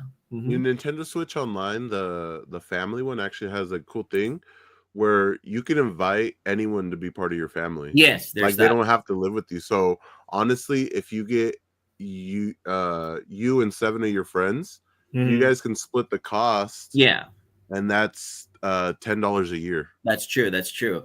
And that's Panama in the vernacular in the Philippines, but that's a strike against you, Netflix. You can't be you can't use a Netflix account if you're not in the same household anymore. Screw you, Netflix. Anyway, so that's one advantage of Nintendo Online service. That's true. That's true. All right, so I would say it's time for a short break, ad break. What do you say, Joe? All right, let's hear from Streamyard and BitMap Books now, shall we? Don't you guys go anywhere. We'll be back in a few seconds. In a few moments. A few seconds. Yes. A few seconds. I hope. No. Start your own online live streams, webinars, podcasts, online classes, and virtual presentations with Streamyard. By using Streamyard's user-friendly interface, you can also do simultaneous multi-streaming if you have accounts to Facebook, YouTube, Twitch, and other platforms. If live streaming is not your style, video and audio recordings are also available, especially with those who have variable and inconsistent internet connections. The finished output will still come out as clear and well articulated exactly as you originally intended. You can also customize the appearance of your presentation, like green screen effects, facial touch-ups to smoothen out those facial blemishes, multiple cameras for multiple guests joining in the discussion, your own wallpaper on the background, adding your own logo as a watermark, sharing videos from your own computer or other website for added visual aids with or without audio, uploading your own background music if you wish to set the mood when talking, and lots more. Before you can enjoy all of the wonderful full features of Streamyard, you can start with a 14-day free trial by using our link. Not only that you are supporting the Timeless Gamers Show, but you can see it for yourself how easy it is using Streamyard. Do you like playing video games? Do you like reading about history? Do you like learning about video game history? Then you should give yourself the gift of owning some video game history books from BitMap. Since 2014, BitMap Books have published numerous colorful and well-detailed hardbound books about video games ranging from the different video game consoles of old and the various video game genres that will surely pique the interest of its core fanbase. BitMap's team of global video game journalists, players, and illustrators have produced numerous award-winning titles that celebrate the software, hardware, and developers that laid down the foundations for the billion-dollar video game industry we all know and love today. International shipping is also available with careful and considerate packaging from BitMap Books. If you don't want to take my word for it, then you can believe the people, almost 10,000 satisfied customers who submitted their glowing written reviews and video reviews after receiving their books from BitMap. By ordering your first BitMap book using our link, you will also be supporting the Timeless Gamers Show in spreading our love of video games and their rich history. Alright, thank you for that, StreamYard and BitMap Mr. Drew. Books. So Sir Drew is still not back from his break. Let's continue on. So any other opinions to be added for Nintendo Online? For Nintendo Online, I'd say yeah. I know I've been down on Nintendo Online service, and yeah, it's really the suckiest of the three that we've discussed so far. But it's really not something that should deter you from subscribing to it. It's something that if the features are there that you are looking for, then go for it. If the cost, convenience, and what was the third C that we brought up, Joe, earlier? Cost, convenience, Choice. and choice are there for you, then go for it. Honestly, it's we're not here to stop anybody from subscribing to a particular subscription service. We're here to lay out the advantages and the disadvantages of each one, and to inform you guys of what's out there, what's available, what might be something that you guys would find to your liking. So Nintendo, somebody posted on our chats right now that if you split the cost, like Jose said, among a number of friends, then you get it for cheaper for the family plan. And yeah, that is certainly an option. That kind of bolsters the argument for Nintendo Online. But the way it is right now, if you are a solo guy like me, who is going to bite the cost of the entire family tier just so that you can play Animal Crossing on multiple consoles, like one Nintendo Switch and one Nintendo Switch Lite, then it might be a little bit hard on the pocket, especially if you're already paying for other subscription services like Microsoft Game Pass and Netflix and Amazon Prime all at the same time. I guess another pro for that too is if you have multiple Switches, you do get they do offer 3 DLCs: the Mario Kart 8 like all the extra tracks, Mm. the Animal Crossing expansion, and then the Splatoon 2 expansion. Mm. Though they offer those with the higher tier, so you don't have to buy them separately for each Switch. Okay, so they do offer freebies then. Yeah. Oh, Hang on. So I will only get the freebies if I have a lot more Switches on my disposal. No, that's if you have the that's if you're gonna subscribe to the family one, then it makes sense for Right. that. yeah. Basically, if you pay for the family one, then you get all the freebies, but you're still eating the entire cost. Whereas if you divide the cost among other subscribers that are going to be paying you for part of the slots, one of the slots in the family tier, then it might be a little bit more worth it. Yeah, because if it's just you by yourself, Sergio, it's Mhm. $50 and you get those freebies. Yes. But it just makes more sense. Like if your family each has their own Switch, Mm. then it makes more sense that way. Yeah. Mhm. Yeah. And it's There's like 4 Switches in my house right now. it's also a pretty But insidious way of most likely you're the one paying for everything anyway. So what's the Yeah. point of that? well, rather than for like 4 different subscriptions for 4 different consoles. That's it. That's basically it. So Right. Jose's argument is if you have multiple family members with multiple Switches, then it's good value for money. Or if you have, friends that are willing to shell out $10 a piece for slot, then it should also be good value for money. Of course, you also have the pleasure of kicking somebody out if they don't pay for the year. So Yeah. For example, like for the 4 of us, yes. if all of us decided to play on the Switch, God forbid, Mhm. so Then, we'll take the family and friends discount. Then you can send me $10 a piece, and I'll sign up your username onto the family plan. That's Right. kind of an insidious way of Nintendo's getting more people onto the Nintendo Online service. Mhm. Here's For the me, thing. Here's the oh, thing I that mean, I think go. PlayStation and Nintendo does not realize that Xbox has been trying to perfect all of these years is that when you get somebody to try it, when you get somebody on, no, through the door, you have to give them a very good experience for them to stay. So, with PlayStation and Nintendo, since they are lacking this particular experience that you get from, let's say, Xbox with their seamless cloud service, I'm not really putting down PlayStation and Nintendo or just being biased with Game Pass on this one. I'm just trying to get them to realize that it's not just about getting the person through the door; it's getting the person to stay after they get through the door with That's true. the awesome service that you are providing. Yeah.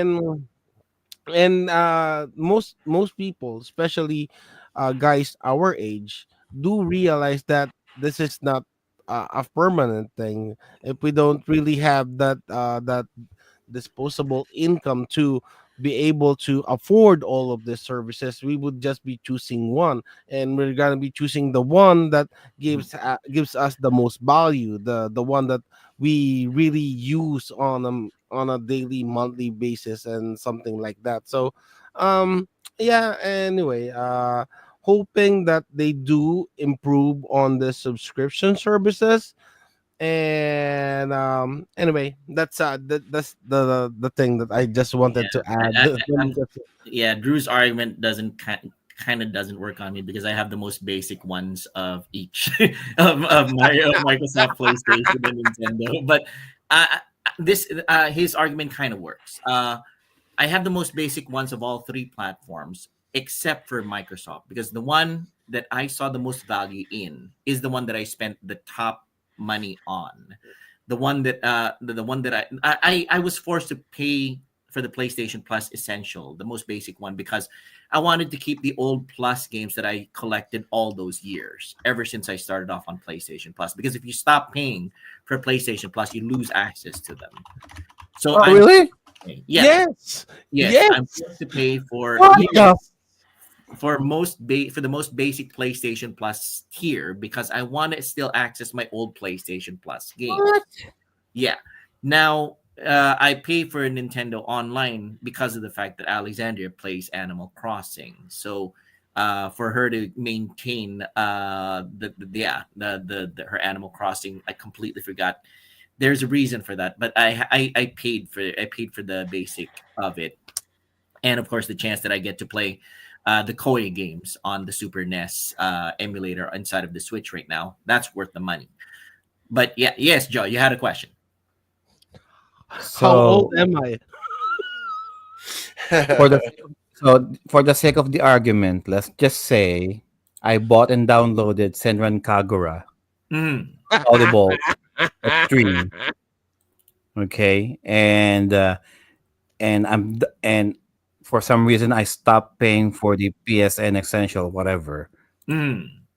And if I decide to play it offline, can I still play Senran Kagura? No, it dials the server. If it's a PlayStation, oh wait. If it's a PlayStation Plus game that you didn't buy, that you downloaded purely because of the fact that it's part of the PlayStation Plus service, you didn't pay for Senran Kagura as a game by itself, then you can't access it anymore.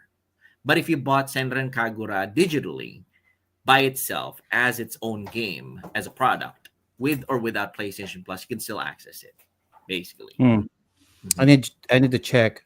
Hmm. For the sake of the argument, theoretically speaking, I need to check. Yeah, okay. I need to make sure I still got the access to It's my gonna get a lock. It's my gonna get big a titty. lock icon on the Mhm. game when you Yeah. try to access it. Oh, really? When Yeah. you press on it, it's gonna bring up the PlayStation Network service that you need to go back to the service to be able to access it. So they're going to lock my tits and asses. Yes, Yeah. they're gonna That's do that. They're okay. gonna. Okay, that's personal. Okay, now Anyway, it's personal, No, Tony. okay. I would just like to answer Sir Jomar's question. I'm gonna be 41 on Wednesday. So yeah, technically, guys, our ages. I'm actually part of it since age bracket. A decade is an age bracket. So I'm part of that. We're millennials, guys, at best. Anyway, I'm gonna bring up my favorite subscription service, and this one is actually purely accidental. That I didn't really got this for. I didn't got this for thank you Sir Jomer. And I didn't got this for the gaming service, for the gaming subscription. Purely accidental. I got this because I want to get free deliveries from Amazon. Yeah. So I'm talking about Amazon Prime. So um as far as I know, this is the cheapest one available for me here in Japan. It covers some things like as I've said, the Prime delivery. I got free deliveries. I saved quite a bit of money from buying things on Amazon. It also covers Amazon Prime Video. If you like watching The Boys, Invincible, you got it. You subscribe to the service for if you because you just wanted to watch something on the streaming service. You do need to realize that you could actually claim games from Amazon Prime Gaming. So I've been subscribed to this service, I think maybe 5 years or so. And I have collected from their service 100. Let me check. I have Epic here. I have 118 games. The two Epic Games, which is also a platform where you could buy digital games, which also gives free games with a counter on it. I think daily and weekly they have some free games on there on Epic Games, and I also get, which is I cannot stress this enough, the best service of the best shop for digital games, GOG. So they give me GOG, and Epic Games and Amazon Games from being subscribed to Amazon Prime Gaming. Absolutely love Now, GOG. Yes. yeah. Mhm. So we will be stressing out something in regards to GOG in a bit, but I'm just gonna elaborate on Amazon Prime Gaming.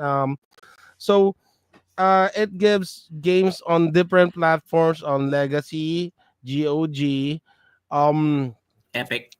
Epic, and its own and legacy games. So It's It it's they also also gives have. been it's also been giving out games on Xbox now too, yeah, like and Minecraft Microsoft Oh yeah, Store. an Legends. Xbox. Yes, I forgot. I just claimed some on Microsoft Store and on the Xbox Store, and they give two versions free. So now, as we have stressed out earlier, certain stores, certain game fronts, when you buy games on there, you do not get them absolutely, you do not absolutely own them.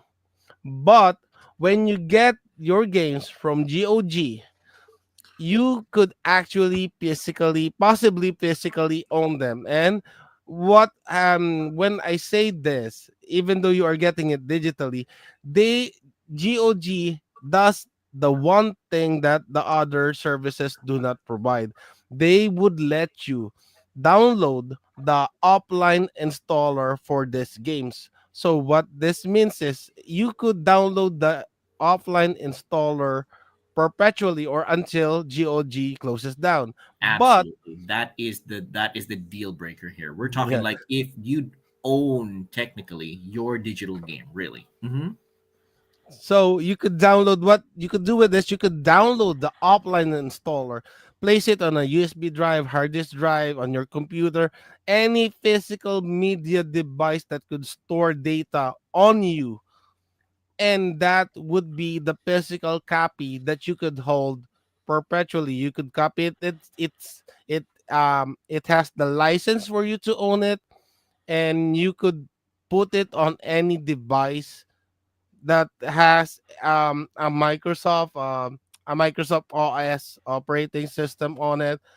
You own it forever. So this is the only thing that separates GOG apart from the other gaming services and subscriptions on there. So Amazon Prime Gaming, 600 yen for me every month, cheapest. So that's around $5, I think.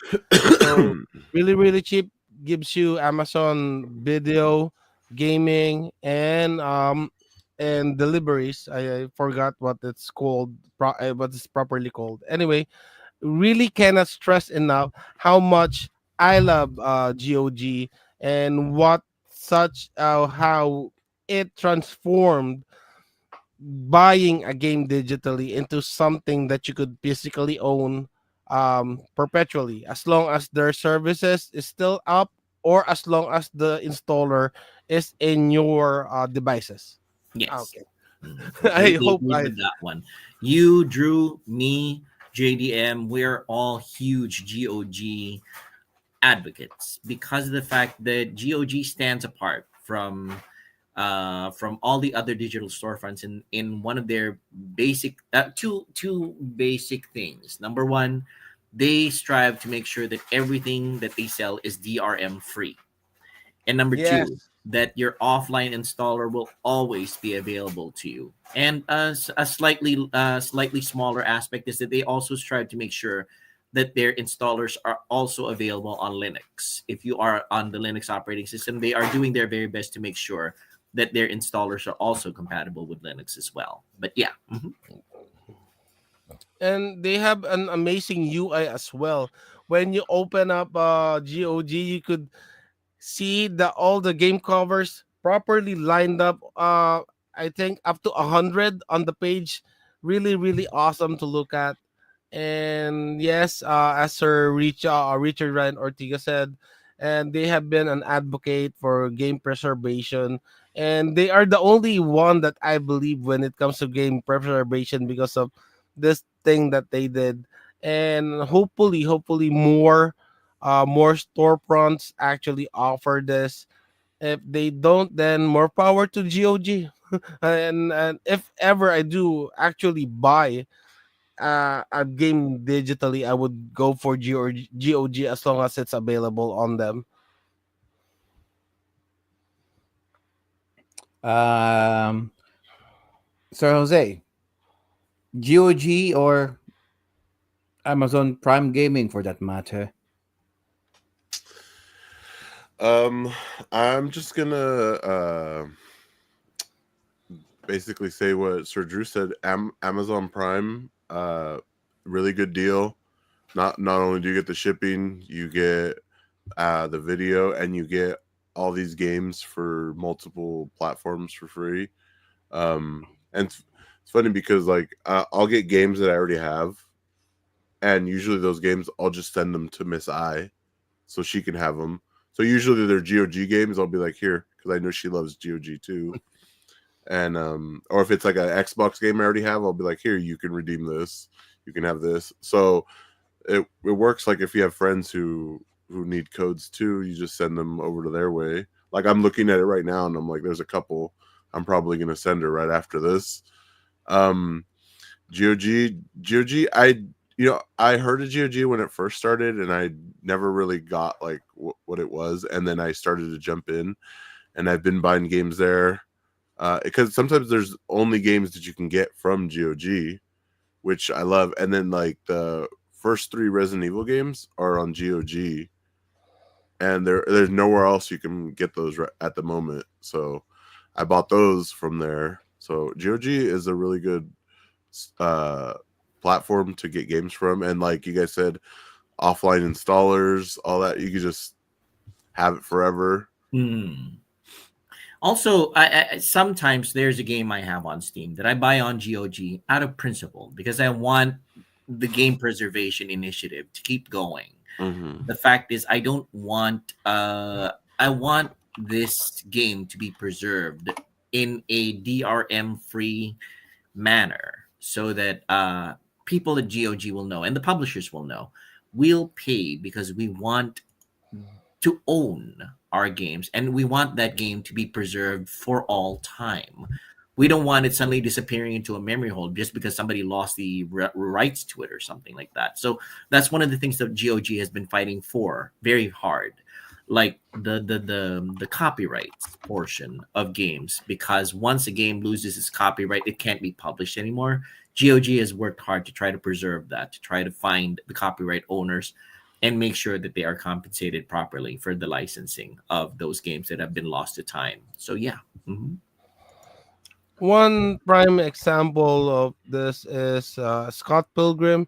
Scott Pilgrim was has it disappeared for quite a while on the digital storefronts. Luckily, it returned. So yeah, as Sir Joel was saying, suddenly losing the licenses or the licenses to be able to publish these games and having no access to certain games is such a huge downer that it not only affects the digital front, it also affects the pricing of certain games physically, because if it's not available digitally, the prices of the physical games go up, and it's quite harder for us to find them since they are no longer in circulation, they're no longer being produced. And having said that, I would just really like to give a shout out to the publishers who are actively doing the physical releases for games only released in the digital fronts.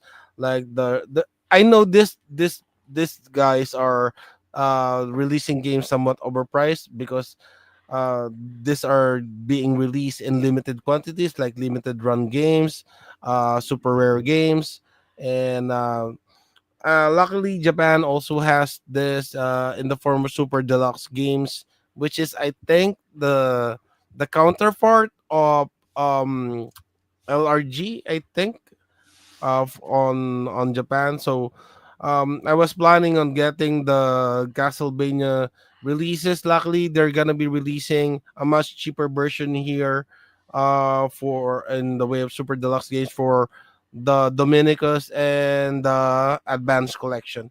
Anyway, more power to game preservation for all of us, especially us who like to have their games physically. Jomar brought up a really, really good point here, although I have no personal experience with it. Jomar says, since we're talking about GOG, what do you guys think about Humble Bundle? I their Humble Bundle is advertising their subscription service very strongly, and I myself haven't subscribed to it. It's basically Steam subscription. You get a number of Steam games per month for free.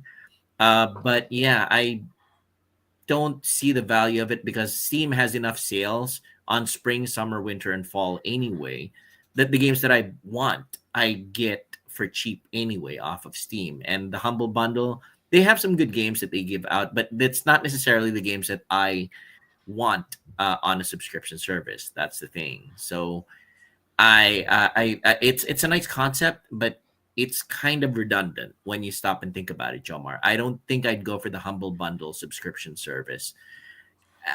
Steam itself already has enough sales for me to not worry about it costing me too much to buy the games that I like. Mm-hmm. All right. By the way, yeah, go. Sorry, sorry. I was Where'd just you go? gonna ask how much has the panel spent on digital games? If they could give a summary on how much they have spent. I think Sir Joel's gonna be the one who has spent the most. I don't know. I would contend that that Jose might be. See that smile on his face suddenly showed up. Yeah, I'd say Jose probably by a mile. I wouldn't be surprised. Yeah, Maybe. I forgot what was the number I said on Steam games I had. Oh my god. let's pull up Steam game numbers right now. How many do I have on Steam right now? There's a way for us to find that out, right, Jose? Yeah. Well, since we're talking about Steam, let's talk about Steam. Yeah. Who wants to explain this thing called Steam? Well, Steam itself isn't really a subscription service as it is a platform. So yeah, Drew, you Yeah. want to get into that? It's Okay. basically GOG, but they're like, fuck your game preservation and fuck your offline installers. Although some would say that the guy who started it, Gabe Newell, Newell. he's one of the strong forces of controlling how well and how well games are being made and how publishers are being controlled right now, because of the fact that if you gave publishers too much leeway, then they would basically go the way of Nintendo and try to gouge you out of your money so much that they would give you so little value. Gabe Newell, the CEO of Steam, seems to be keeping that in check. So yeah, DRM up the wazoo, but at least it kind of puts a check on game publishers on how greedy they can get. One thing I hate about Steam is every time I open it up, it goes downloading, downloading, downloading. Yeah, there's downloading. also that. Yeah, the updates. Mm-hmm. Everything is updating at the same time. It's like you open up Steam, you're in the mood to play something, but you cannot play something because something is always updating. And when you're gonna play something online, since it needs to be online, you're like boppering your way through the through your internet. And yeah, I don't really buy games on Steam, since I do get technically free games from the Amazon subscription services. And I just use Steam now for whatever, because the kids would buy games from Steam because it's cheap, and they find it way cheaper to buy on Steam than on other platforms. So yeah, there's that. So they're basically just using my account to buy their games, and I personally I no longer I used the did do I use it? Maybe once in a blue moon, because Amazon has been giving me so many free games. I do not find the need to open Steam and lower my bandwidth for it. Mm-mm-mm. Oh, there you go. If you go to your profile, Sir Joel, you can see how many games you own. Yeah, I'll have to figure that out. I'm at 1,709. 1709. Okay, we'll peg that number, and I'll find out what mine is. I'll let you know later after the podcast, Jose, because I still have to figure out how. I'm so happy because I could still keep my frugal image with Oh, here it is. Found it. these Uh, two guys in the panel with me. I told you, Jose. You've got it. You've got much more than I do. I only have 1298. They're in the thousands. And Thousands? here I am. Here I am with my Steam games at 20. My GOG games at 95. Epic Games at 118, and I can't even hit 25% of what these guys have on their Now the thing on about the it is Steam this library. Steam games are I redemptions from I Humble. only have 4. So F all of you. Well, technically, mine were free from Yeah. from subscribing. So Yes, same here. A lot of them are also free and from Humble Bundles, so really cheap stuff. You pay $10 and you get 20 games, stuff like that. Yeah. So pretty much, yeah. Steam has a lot of games that I think Sir Joe would like to play. Oh yeah, absolutely. There's like Steam a has whole ton. adults only section. Yeah. Yeah, I am aware. That's why I'm only up to 4 at the moment. Jomar says 1,000. Did you guys play all of those? No. No. Jomar, No. Hell no. that's the funny that's one of the funniest questions I ever we always encounter as gamers, as collectors. When have you finished all of those games? Have you played all of those games? We don't even remember those games. Exactly. The funniest thing is something goes on sale. You go, ooh, it's on sale. Yeah, And you check my library. Oh, it's there. it's like, especially when you're on your last dollars, last yen, you're like, oh, what game could I buy with 33 cents? Yeah. It's like a challenge for me. It's like a challenge to fit how much which game and for what quality I could get for such little money. That's another advantage that GOG has over Steam. GOG displays how many games you already have in your library right off the bat. Yeah. Whereas Steam, you have to dig around to try to find out how many games you have. All right, there you go. And for the record, it's 1,439. Okay. Yeah.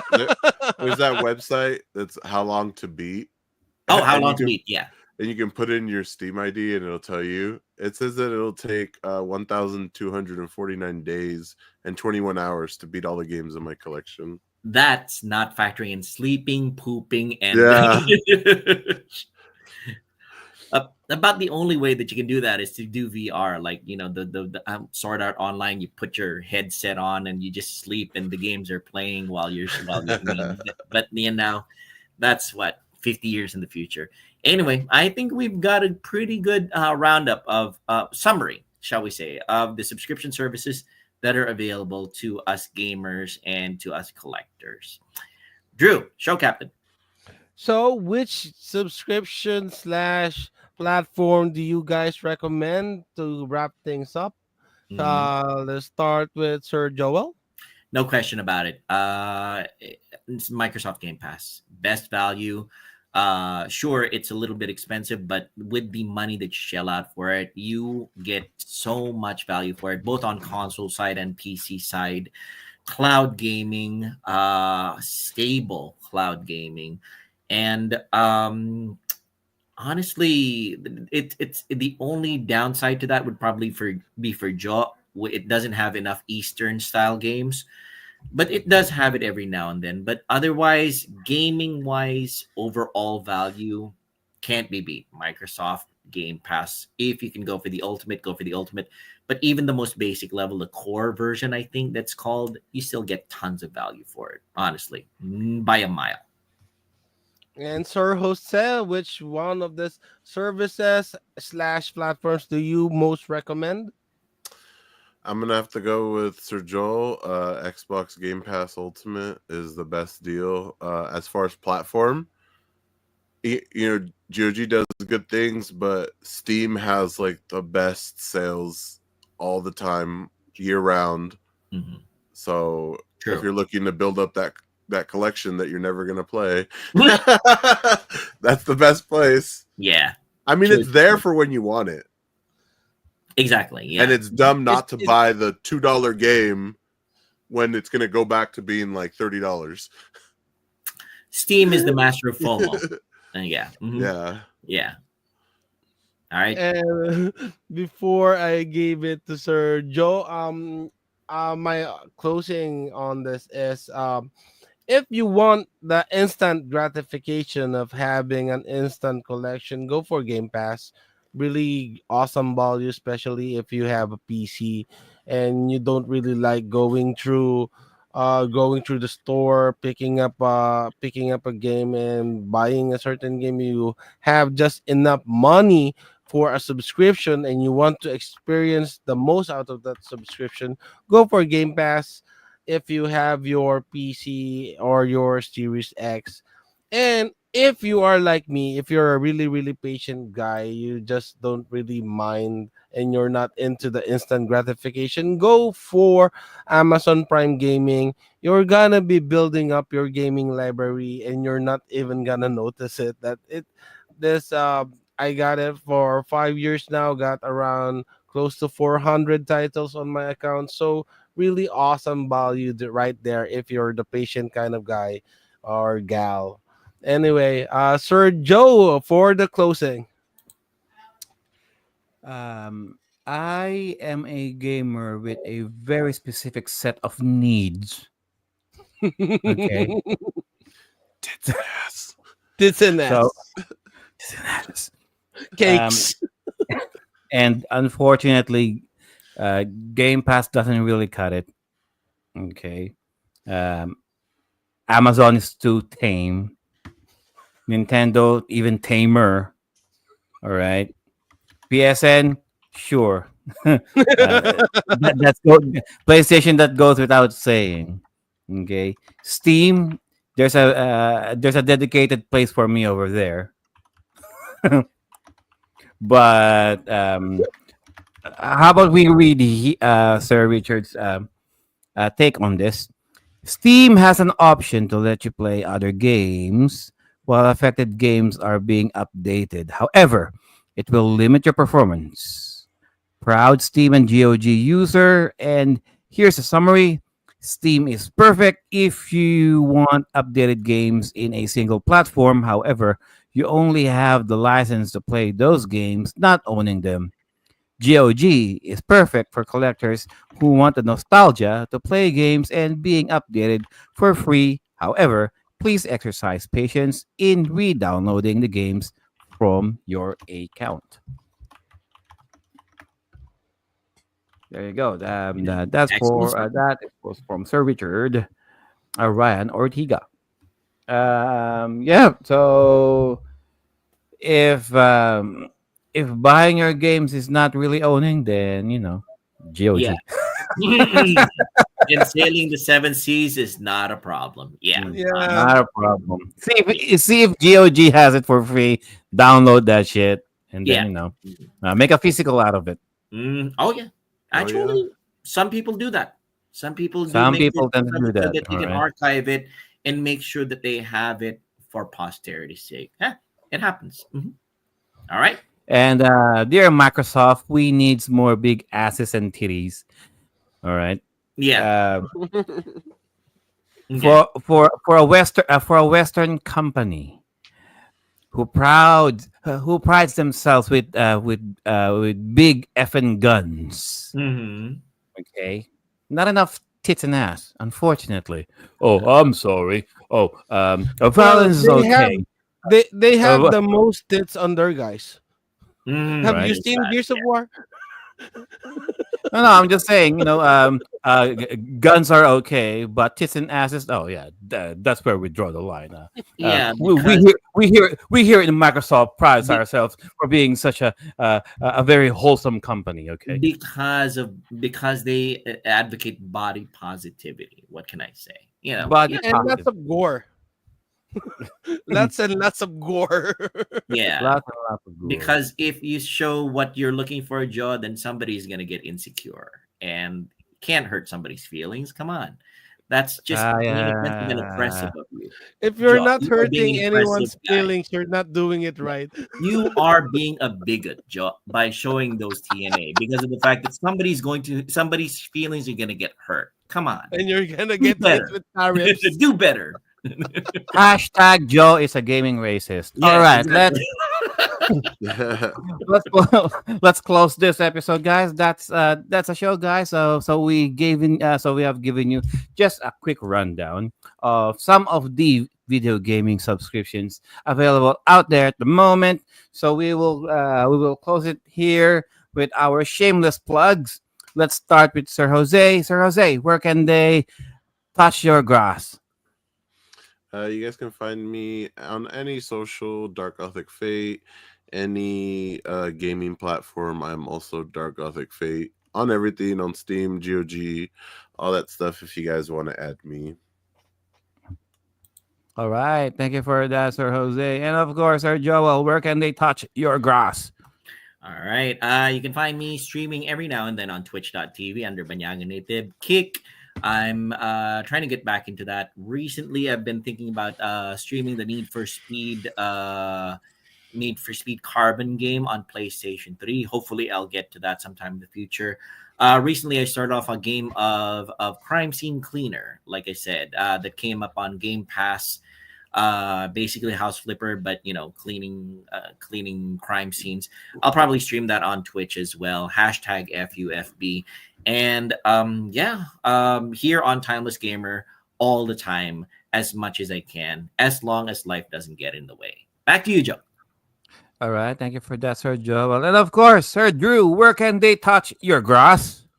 You could touch my grass at YouTube and Facebook, both at Geek Out Gaijin, and also here on some occasions when I am familiar with the topic. And that's it from me. Thank you guys for watching, and thank you for allowing me to mumble on with my thoughts. Anyway, back to you, Sir Joe.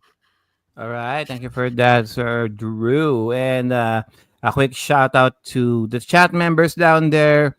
Sir Julius, Sir JDM, Jason88, Sir Richard Ryan Ortega, Talamic Bridge, Sir Jomar, Julius Blumen, as I mentioned earlier, and Doridas, of course. He's one of the new ones here in the chat. And I think I'm going to bestow upon him the MVP of the chat for this episode. Doritas, you've got MVP for this episode. Doritas is actually the second member to ever be in QCFP, so he's actually very cool. Nice. All right, you're Hooray MVP for the for this episode's QCFP. chat. And I think I saw Sir Kazumi down there. Yeah, the QCFP guys are slowly coming into our chat. Well, and hopefully, Derek, hopefully Record more. Living Crimes, he was here earlier. Thanks so much, Derek. Sir Derek, yeah. Yeah, and Chrono Trigger still sucks. Anyway. Chrono Trigger still sucks. All right, and that's it, guys. See you again next week. On behalf of Sir Dan, Sir Viraj, Miss Hinu, Miss I, Sir JDM, and Mamuchu. Our games and our bodies may grow out of date, but our gaming experiences will forever remain. Hey, Timeless. Well, we get it. The weekend. See you guys next week. Bye. Bye.